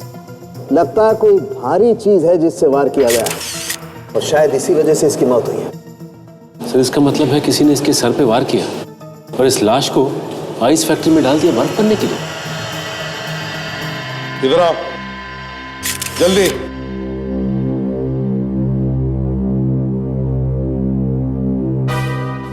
सब लोग देखो, देखो इस लाश को।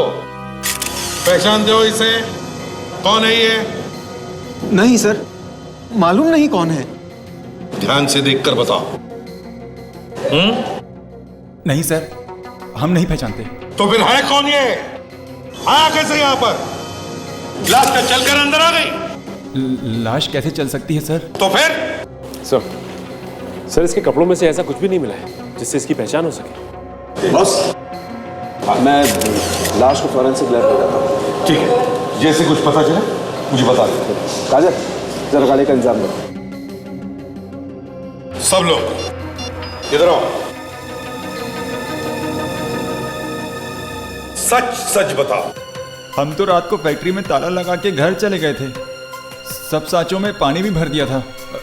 सुबह आकर देखा तो ये लाश मिली सर।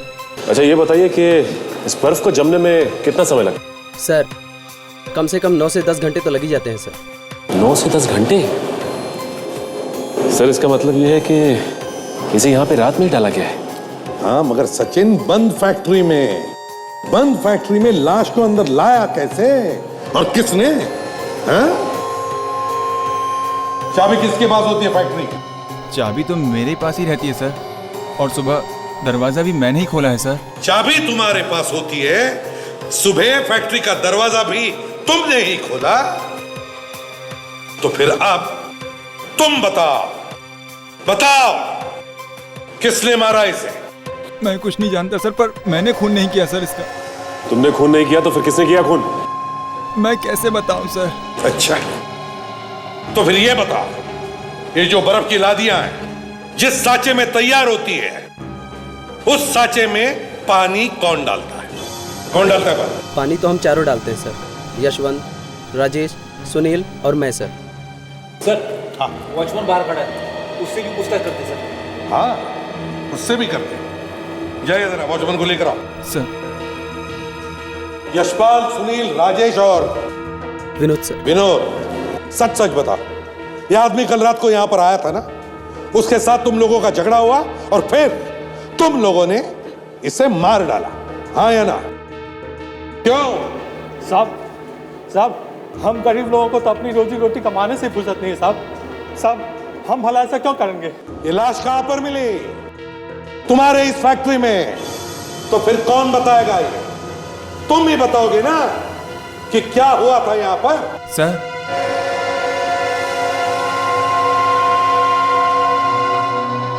यहाँ के सिक्योरिटी गार्ड सुनियो। जी साहब। कल रात तुम भी थे ना ड्यूटी पे? हाँ साहब। तो फिर ये लाश फैक्ट्री के अंदर कैसे आई? मालूम नहीं साहब। मालूम नहीं, सबके पास एक ही जवाब है सर। ये सब के सब मिले हुए हैं। सच सच बताओ। देखो, तुम सब लोग किसी को तो बचाने की कोशिश कर रहे हो। कौन है वो? किसको बचा रहे हो तुम लोग? नहीं सर, हम लोग ऐसा क्यों करेंगे सर? अच्छा, पता तो चल ही जाएगा, समझे? सचिन, लाश की फोटो निकालो और सारे अखबारों में और टेलीविजन चैनल्स पर भेज दो। कोई ना कोई तो पहचानेगा। सर, हाँ, कोई भी अखबार, कोई भी न्यूज चैनल नहीं छोड़ा हमने जहां उस मरे हुए लड़के की फोटोज ना भेजी हो सर। अब देखना सचिन, कोई ना कोई जवाब तो जरूर आएगा।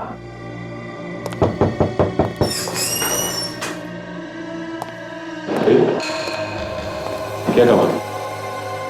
जी, मेरा नाम उमंग है और मैं उस आइस फैक्ट्री का मालिक हूं।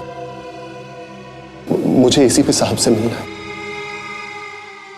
उमंग, तो तुम हो उस आइस फैक्ट्री के मालिक जहां पर बर्फ के साथ साथ लाशें भी जमा की जाती है बर्फ में और बेची जाती है?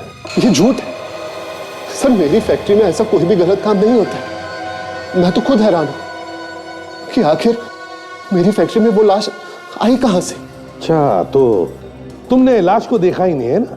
नहीं सर। सचिन, जरा लाश का फोटो दिखाओ, शायद कुछ याद आ जाए। ये लाश आई कहां से? नहीं सर, इस आदमी को मैंने पहले कभी नहीं देखा।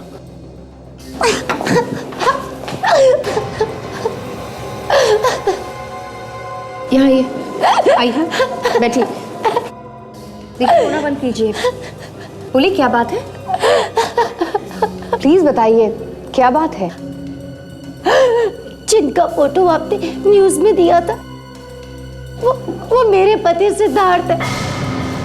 सिद्धार्थ तुम्हारा पति था? क्या एक बात बता सकती हो?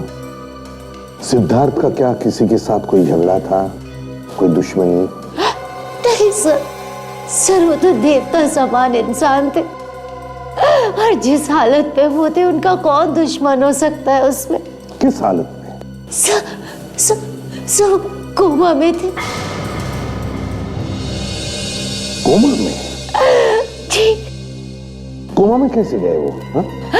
उनके सर पे चोट लग गई थी, जिस वजह से वो कोमा में चले गए और पिछले 2 महीने से वो हॉस्पिटल में थे। पिछले 2 महीने से हॉस्पिटल में थे और लाश मिली आइस फैक्ट्री में सर। तो तुमने हॉस्पिटल वालों से पूछा नहीं कि कैसे गायब हो गए तुम्हारे पति? सर, मैंने बहुत बार पूछने की कोशिश की, लेकिन हर बार ना उन्होंने मुझे डांट के भगा दिया। आप कहाँ पे थी जब आपके पति हॉस्पिटल से गायब हुए? मैं हॉस्पिटल में थी। ये तो कमाल हो गया सर, पत्नी के सामने पति का किसी ने खून कर दिया और लाश को हॉस्पिटल से लेके चला गया। सर, मैं हॉस्पिटल से घर गई थी कपड़े लाने के लिए। हाँ। लेकिन जब मैं वापस हॉस्पिटल में आई तो मैंने देखा कि सिद्धार्थ वहाँ पे बेड पे लेटा हुआ है और उसके मुंह पे चादर ढकी हुई है। बस मैं भी ऐसे ही सो गई। लेकिन जब मैं सुबह उठी तब भी मैंने वही देखा कि सिद्धार्थ के मुंह पे चादर है। तब मुझे शक हुआ, लेकिन जब मैंने वो चादर हटाई तो हाँ, तो क्या देखा तुमने? मैंने देखा कि वहाँ पे सिद्धार्थ नहीं है। उस बेड पे तकिया रखा हुआ है और उसके ऊपर चादर है। हॉस्पिटल में से एक आदमी को उठा के लेके गया और किसी को पता तक नहीं चला। ये खूनी कोई हॉस्पिटल का ही आदमी है। उमंग, तुम जा सकते हो, जरूरत पड़े तो हम तुम्हें फिर से बुला लेंगे। क्या नाम है इस हॉस्पिटल का? डॉक्टर वेणुगोपाल, आपकी सर्जरी में सर जरूरत है। डॉक्टर विद्या, गायनेकोलॉजी वार्ड में आपकी सर जरूरत है। तुम फिर से यहाँ आ गई? हमने कहा ना कि हमें नहीं पता कि तुम्हारा पति कहाँ है। कैसे नहीं पता? इसका पति इसी हॉस्पिटल में एडमिट था ना? डॉक्टर विद्या, एक्सक्यूज मी, आप लोग कौन है? डॉक्टर करण, हम लोग सीआईडी से हैं। सीआईडी? तो तुम सीआईडी को भी यहाँ बुला लाई? डॉक्टर करण, तुम इस हॉस्पिटल के इंचार्ज हो और तुम सिद्धार्थ की ट्रीटमेंट कर रहे थे, है ना? जी हाँ, पर हम लोगों ने क्या किया है? सिद्धार्थ का खून, समझे? सिद्धार्थ का खून। और हमें शक है कि उसका खून हॉस्पिटल में से ही किसी ने किया है। क्या सिद्धार्थ का खून हो गया? जी हाँ। मगर हम लोग ऐसा क्यों करेंगे? हम लोग तो उसकी जान बचाने में लगे हुए थे। जान बचाने में लगे हुए थे? बड़ी अच्छी तरीके से जान बचाई आपने। उन्हें हॉस्पिटल से कोई उठा के लेके चला गया और आइस फैक्ट्री में ले जाकर बर्फ में जमा दिया। यहां से ले जाकर बर्फ की फैक्ट्री में? मगर ऐसा कैसे हो सकता है? वो तो वहां कोमे में था। वही तो हम भी कह रहे डॉक्टर करण कि अगर सिद्धार्थ कोमा में था तो वो बर्फ की फैक्ट्री तक पहुंचा कैसे? कुछ चल के तो नहीं जा सकता है? जी नहीं। बस तो इसका मतलब एक ही है कि उसे कोई वहां तक लेकर गया और वो यहीं से कोई है, इसी हॉस्पिटल में से। अरे नहीं सर, ये झूठ है। भला हम लोगों में से कोई ऐसा क्यों करेगा? वही तो, क्यों करेगा? बस जैसे ही पता चलेगा ना कि सिद्धार्थ का खून कोई क्यों करेगा, उसी वक्त यह भी पता चल जाएगा कि सिद्धार्थ का खून किसने किया है। समझे?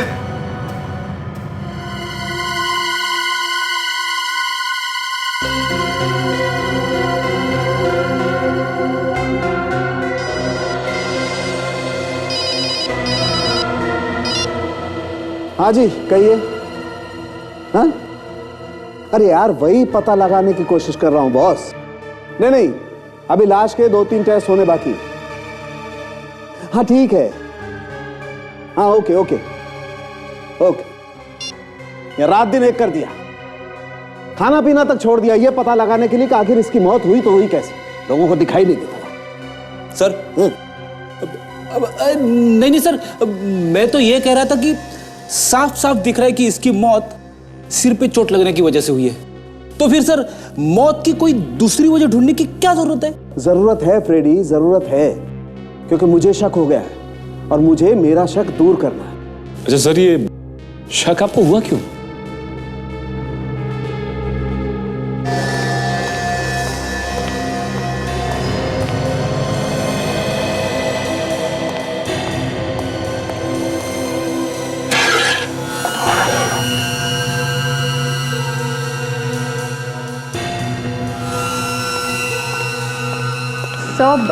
मैं आपकी कुछ मदद करूं? डॉक्टर तारिका भी नहीं है, डॉक्टर सोनाली भी नहीं है। ओह, थैंक यू काजल, तुमने कम से कम पूछने की कोशिश तो की। इन्हें देखो, हाथ पे हाथ बांधे खड़े हैं बेशर्मों की तरह से।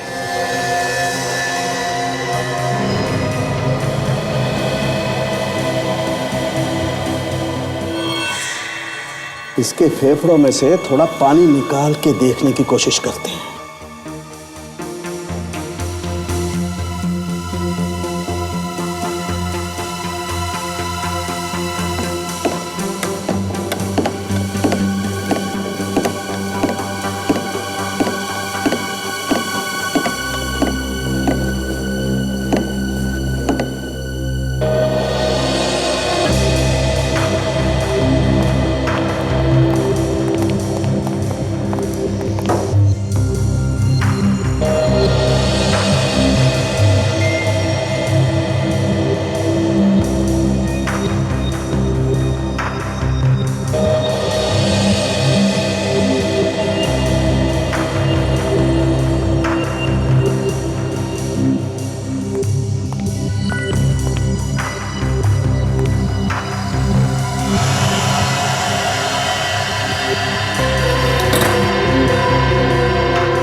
सचिन, इस आदमी के फेफड़ों में वही पानी है जो बर्फ बनाने के काम में आता है। बर्फ का पानी? लेकिन यह आदमी तो बर्फ में ही था ना? हाँ एग्जैक्टली फ्रेडी, बर्फ में ही था। बर्फ के पानी में इसकी मौत हुई, दम घुटने की वजह से। मुर्दों के फेफड़ों में अपने आप पानी नहीं भरता है बॉस। ये आदमी जिंदा था, इसकी सांसें चल रही थी। जैसे जैसे इसकी सांसें चलती रही वैसे वैसे बर्फ का पानी इसके फेफड़ों में भरता रहा। इसीलिए मैं कह रहा हूं सचिन, जब इस आदमी को बर्फ के पानी में फेंका गया ये जिंदा था। खून हॉस्पिटल में हुआ है तो हॉस्पिटल में काम करने वाले सभी लोग फंसेंगे। हम तो ढूंढ निकालेंगे उसको जिसने खूनी की मदद करके सिद्धार्थ को ऊपर पहुंचाया, समझे? एसीपी सर, आप हमारी बात पर विश्वास कीजिए सर। हमारे लोगों में से किसी का हाथ नहीं है इस खून में। और सिद्धार्थ गायब है ये बात भी हमें तब पता चली जब सिद्धार्थ की वाइफ नुपुर ने हमें बताया। मतलब ये किसी बाहर के आदमी का काम है, ये कहना चाहते हो? सर मुझे तो ऐसा ही लगता है सर। ऐसा हो नहीं सकता डॉक्टर करण, ऐसा हो नहीं सकता।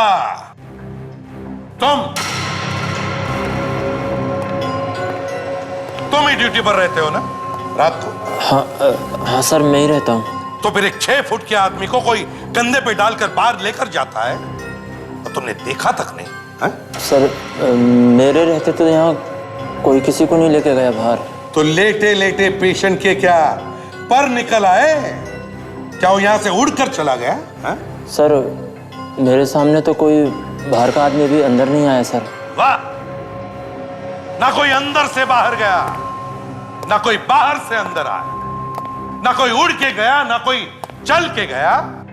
फिर भी महीनों से जो आदमी कोमा में था वो गायब हो गया।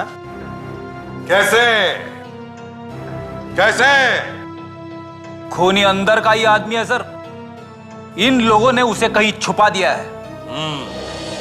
सर कमरे में ऐसा कुछ भी नहीं मिला है जिससे खूनी के बारे में कोई सुराग मिल सके सर। कुछ भी नहीं मिला?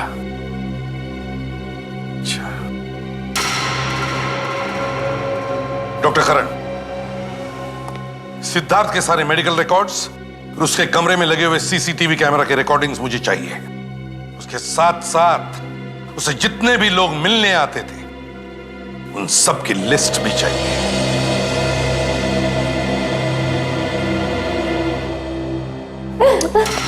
नुपुर जी, आप संभालिए अपने आप को और खूनी को पकड़वाने में हमारी मदद कीजिए। आप लोग जो कहेंगे वो मैं करने के लिए तैयार हूँ, लेकिन आप लोग मेरे पति के खूनी को मत छोड़ना, उसे सजा जरूर दिलवाना। सजा तो उसे हर हाल में होगी। आप सिर्फ इतना बताइए, हॉस्पिटल में जो लोग सिद्धार्थ से मिलने आते थे उनमें से कोई गड़बड़ लग रहा था आपको?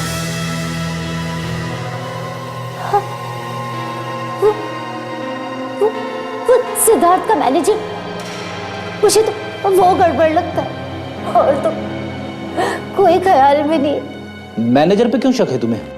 क्योंकि वो किसी फाइल पर मेरे पति के साइन चाहता था। लेकिन मेरे पति कैसे साइन करते, वो तो कोमा में थे। तो साइन मैंने ही कर दिए, लेकिन साइन हो जाने के बाद भी ना वो वहां से गया नहीं, वो वहीं पर बैठा रहा और मेरे पति को घूर रहा था वो।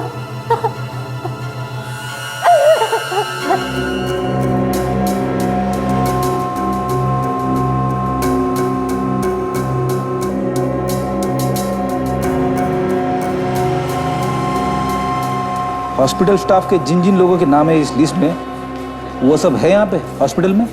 सर एक लड़का नहीं है, मोहन। मोहन? हाँ साहब, वो भी यहाँ पे वार्ड में था।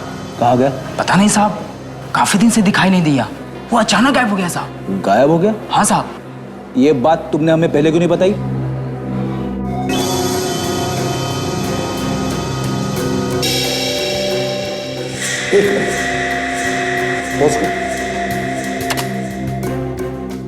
अब रिवाइंड करो। बस यार, अब मैग्नीफाई करो चेहरा।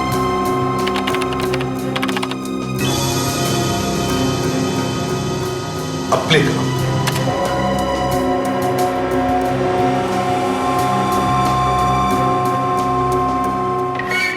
ये देखो, देखा? सिद्धार्थ ने अपनी पलक झपकाई। सर सिद्धार्थ तो कोमा में था, और कोमा वाला आदमी पलक कैसे झपका सकता है? ये तो आपको बताना चाहिए ना कि मामला क्या है। सर कहीं ऐसा तो नहीं कि सिद्धार्थ कोमा में था ही नहीं? हो सकता है सचिन, हो सकता है। ये सिद्धार्थ कोमा में था या नहीं। अगर ये कोमा में नहीं था तो ये भी पता लगाना पड़ेगा कि वो हॉस्पिटल से अपने आप कपड़े बदलकर आइस फैक्ट्री में क्यों गया। सर हॉस्पिटल में से एक वार्ड बॉय गायब है, मोहन नाम है उसका। क्यों डॉक्टर करें? हमें पहले क्यों नहीं बताया आपका एक वार्ड बॉय गायब है? सर वार्ड बॉय मोहन गायब नहीं है, वो यहाँ 4-5 महीने की ट्रेनिंग के लिए आया था, और ट्रेनिंग पूरी होते ही वो चला गया। कहाँ गया आपको कुछ मालूम है? जी पता नहीं। ठीक है, तो इस वार्ड बॉय मोहन का फोटोग्राफ चाहिए हमें, समझे?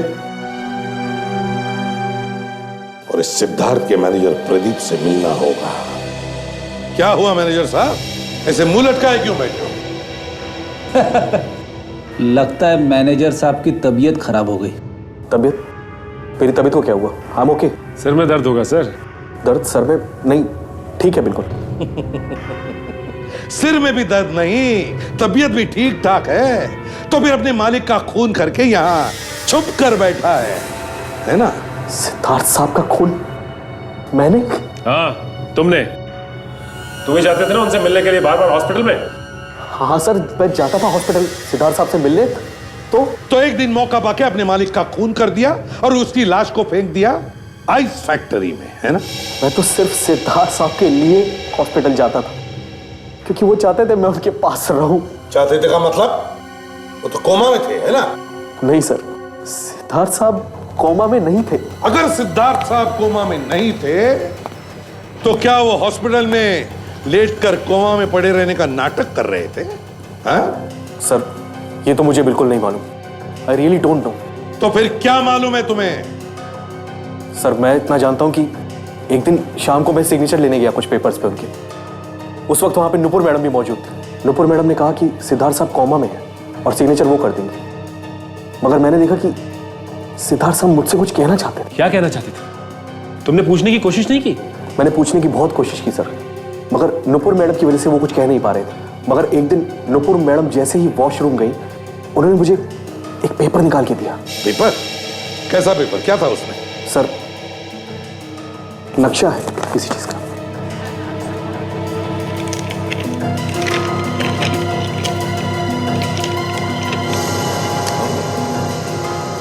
एक गेट, और गेट के सामने पीसीओ। क्या मतलब हो सकता है इसका? कोई ऐसा राज सचिन जो सिद्धार्थ अपने इस मैनेजर प्रदीप को बताना चाहता था, लेकिन अपनी पत्नी नुपुर को नहीं।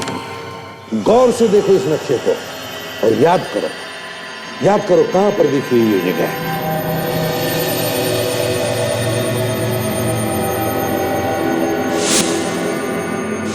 मुझे कुछ कुछ याद आ रहा है सर।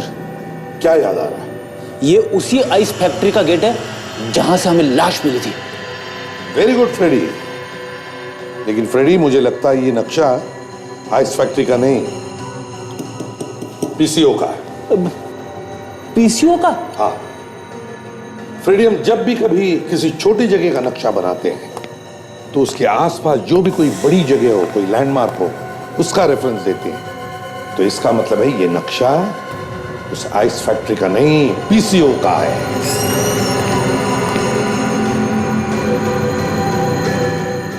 Hello sir.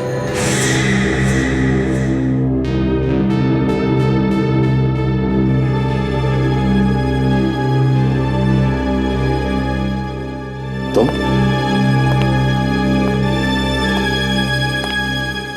ब्यूरो में क्यों आए?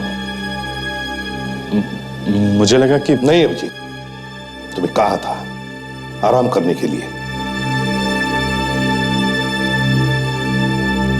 Okay sir.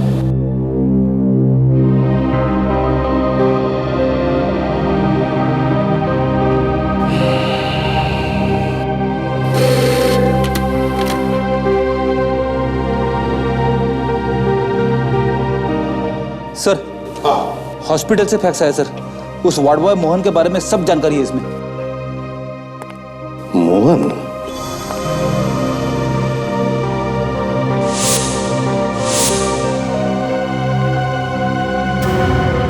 फ्रेडी? फ्रेडी तो राजेश है, राजेश, जो आइस फैक्ट्री में काम करता है। मतलब सर ये राजेश मोहन बन के हॉस्पिटल में भी वार्ड बॉय का काम करता था? हाँ फ्रेडी, ये वही है, राजेश उर्फ मोहन। और सिद्धार्थ का खून भी इसी ने किया है, इसी ने किया है। सचिन, काजल, तुम लोग पीसीओ में जाओ, और फ्रेडी तुम और विवेक उठाओ इस राजेश को। Yes sir.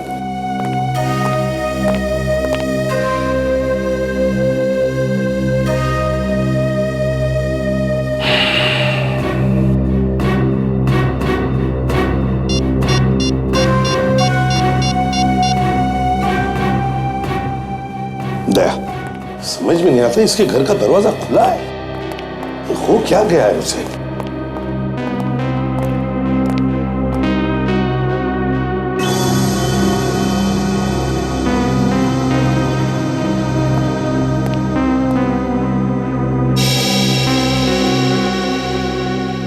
अभिजीत,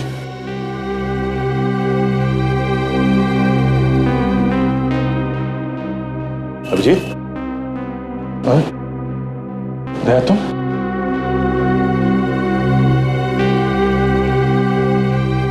क्या हो गया तुम्हें? हाँ? कुछ नहीं, बस ऐसे ही है। ऐसे ही? अभिजीत, हम तुमसे मिलने आए और तुम हमसे मुंह फेर कर खड़े हो। देखो अभिजीत, तुम जो कुछ भी कर रहे हो ना, ठीक नहीं है। ब्यूरो में से भी तुम बिना बताए चले आए, इसका क्या मतलब हो सकता है? अभिजीत, अगर कोई परेशानी है तो हमें बताओ, मिलके दूर करेंगे ना? हाँ?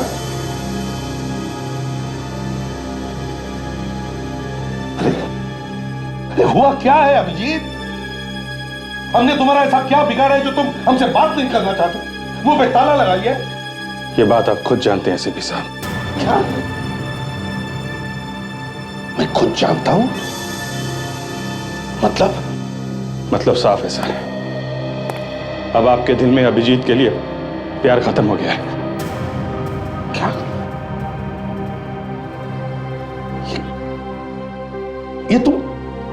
ये तुम क्या कह रहे हो अभिजीत? अभिजीत, मैंने तुम पर हमेशा अपने बेटे से बढ़कर प्यार किया है, और तुम? ये सब कहने की बातें हैं सर। अगर ऐसा होता तो मुझे ब्यूरो से निकाल के घर में नहीं बिठाते आप। अभिजीत, तुम्हें घर पे इसलिए बिठाया ताकि तुम आराम कर सको। तुम्हें आराम की सख्त जरूरत है, और हम लोग तुम्हारा भला चाहते हैं यार। नहीं यार, मुझे किसी की मेहरबानी नहीं चाहिए। मेरे में इतना दम है कि मैं अपनी जिंदगी खुद जी सकता हूं। देखो अभिजीत, मैं तुमसे कुछ कहता नहीं हूं, इसका मतलब ये नहीं कि तुम... सर प्लीज, आप लोग मुझे अकेला छोड़ दीजिए। आप लोग चले जाइए यहां से।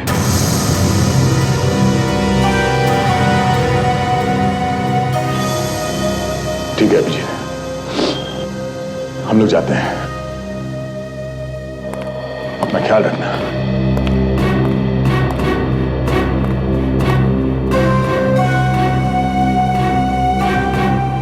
देखो अभिजीत, अगर हमारी जरूरत पड़े तो याद करना, हम तुम्हारे आसपास ही रहेंगे। शायद उसकी जरूरत कभी नहीं पड़ेगी। ठीक है।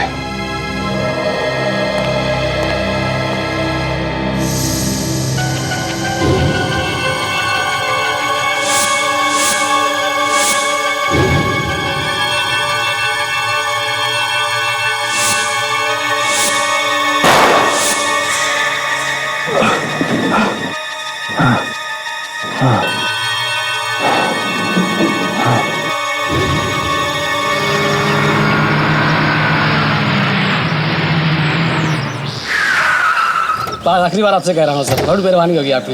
Okay sir, thank you sir. 2 रुपये होना सर? 2 रुपये। Thank you sir.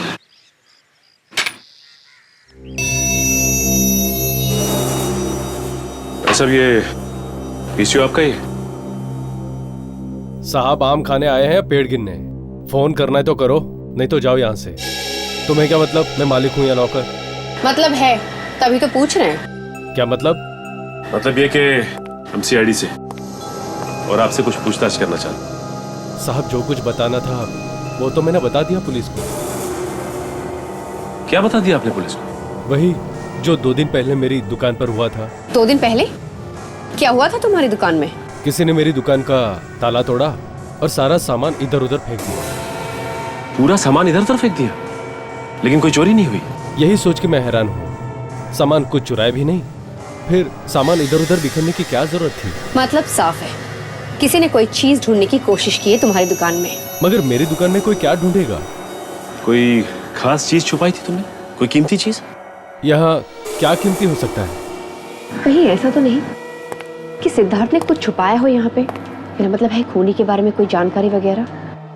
हो सकता है काजल, इसीलिए सिद्धार्थ ने आइस फैक्ट्री का गेट और इस पीसीओ का नक्शा बनाकर इस मैनेजर को दिया था। दुकान की तलाशी लेनी पड़ेगी हमें। अच्छा भाई साहब, हम देखना चाहते हैं कि आपके दुकान में ऐसा क्या छुपाया था, तलाशी लेनी होगी।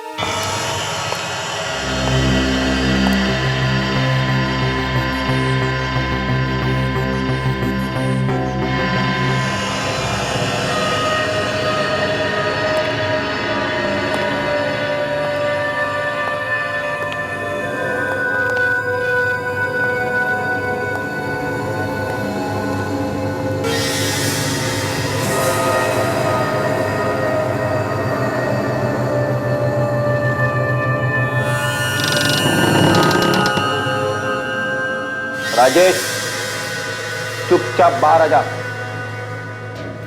चुपचाप बाहर आ जा राजेश, वरना तेरी तो। क्या हुआ साहब?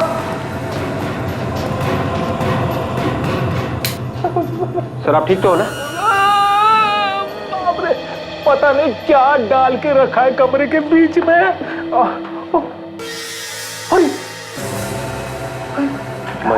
गॉड, लगता है हमारे आने से पहले ही किसी ने काम तमाम कर दिया है इसका।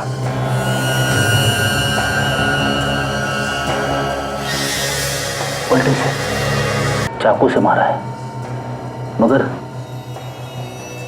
चाकू कहाँ है?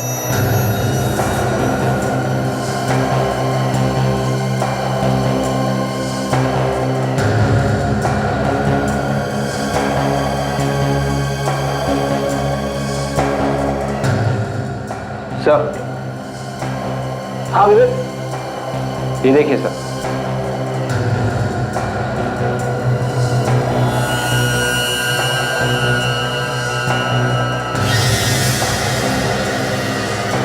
पेन का कैप।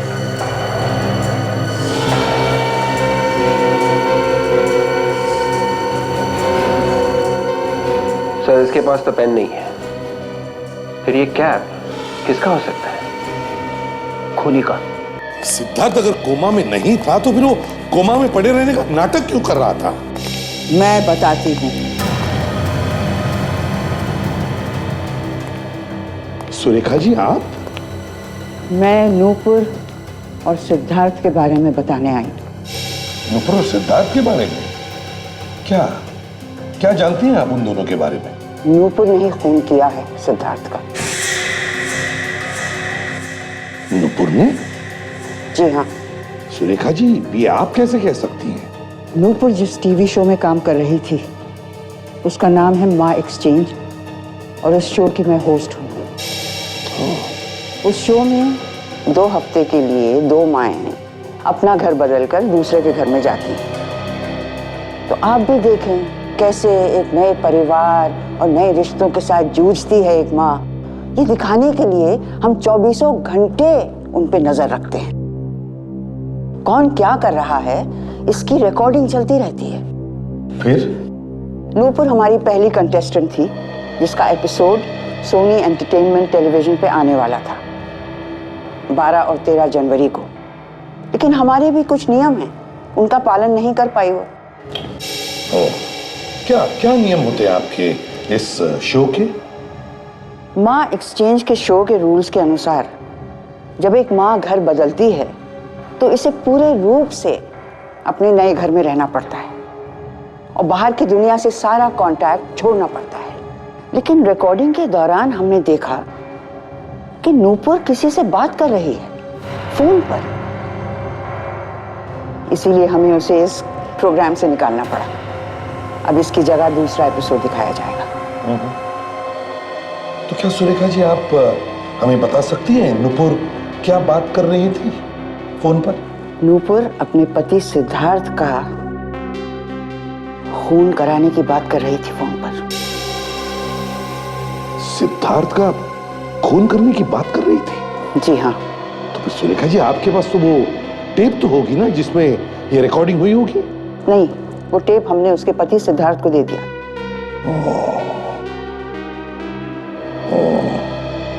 चलो कोई बात नहीं, थैंक यू वेरी मच, आपने हमारी बहुत बड़ी मदद की है। नहीं, इसमें थैंक यू कहने की क्या जरूरत है, ये तो मेरा फर्ज था।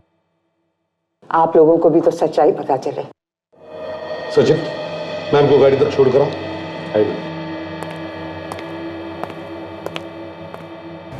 अब समझ में आया, जैसे ही वो सिद्धार्थ ने टेप देखा वो टेंशन में आया और उसका एक्सीडेंट हो।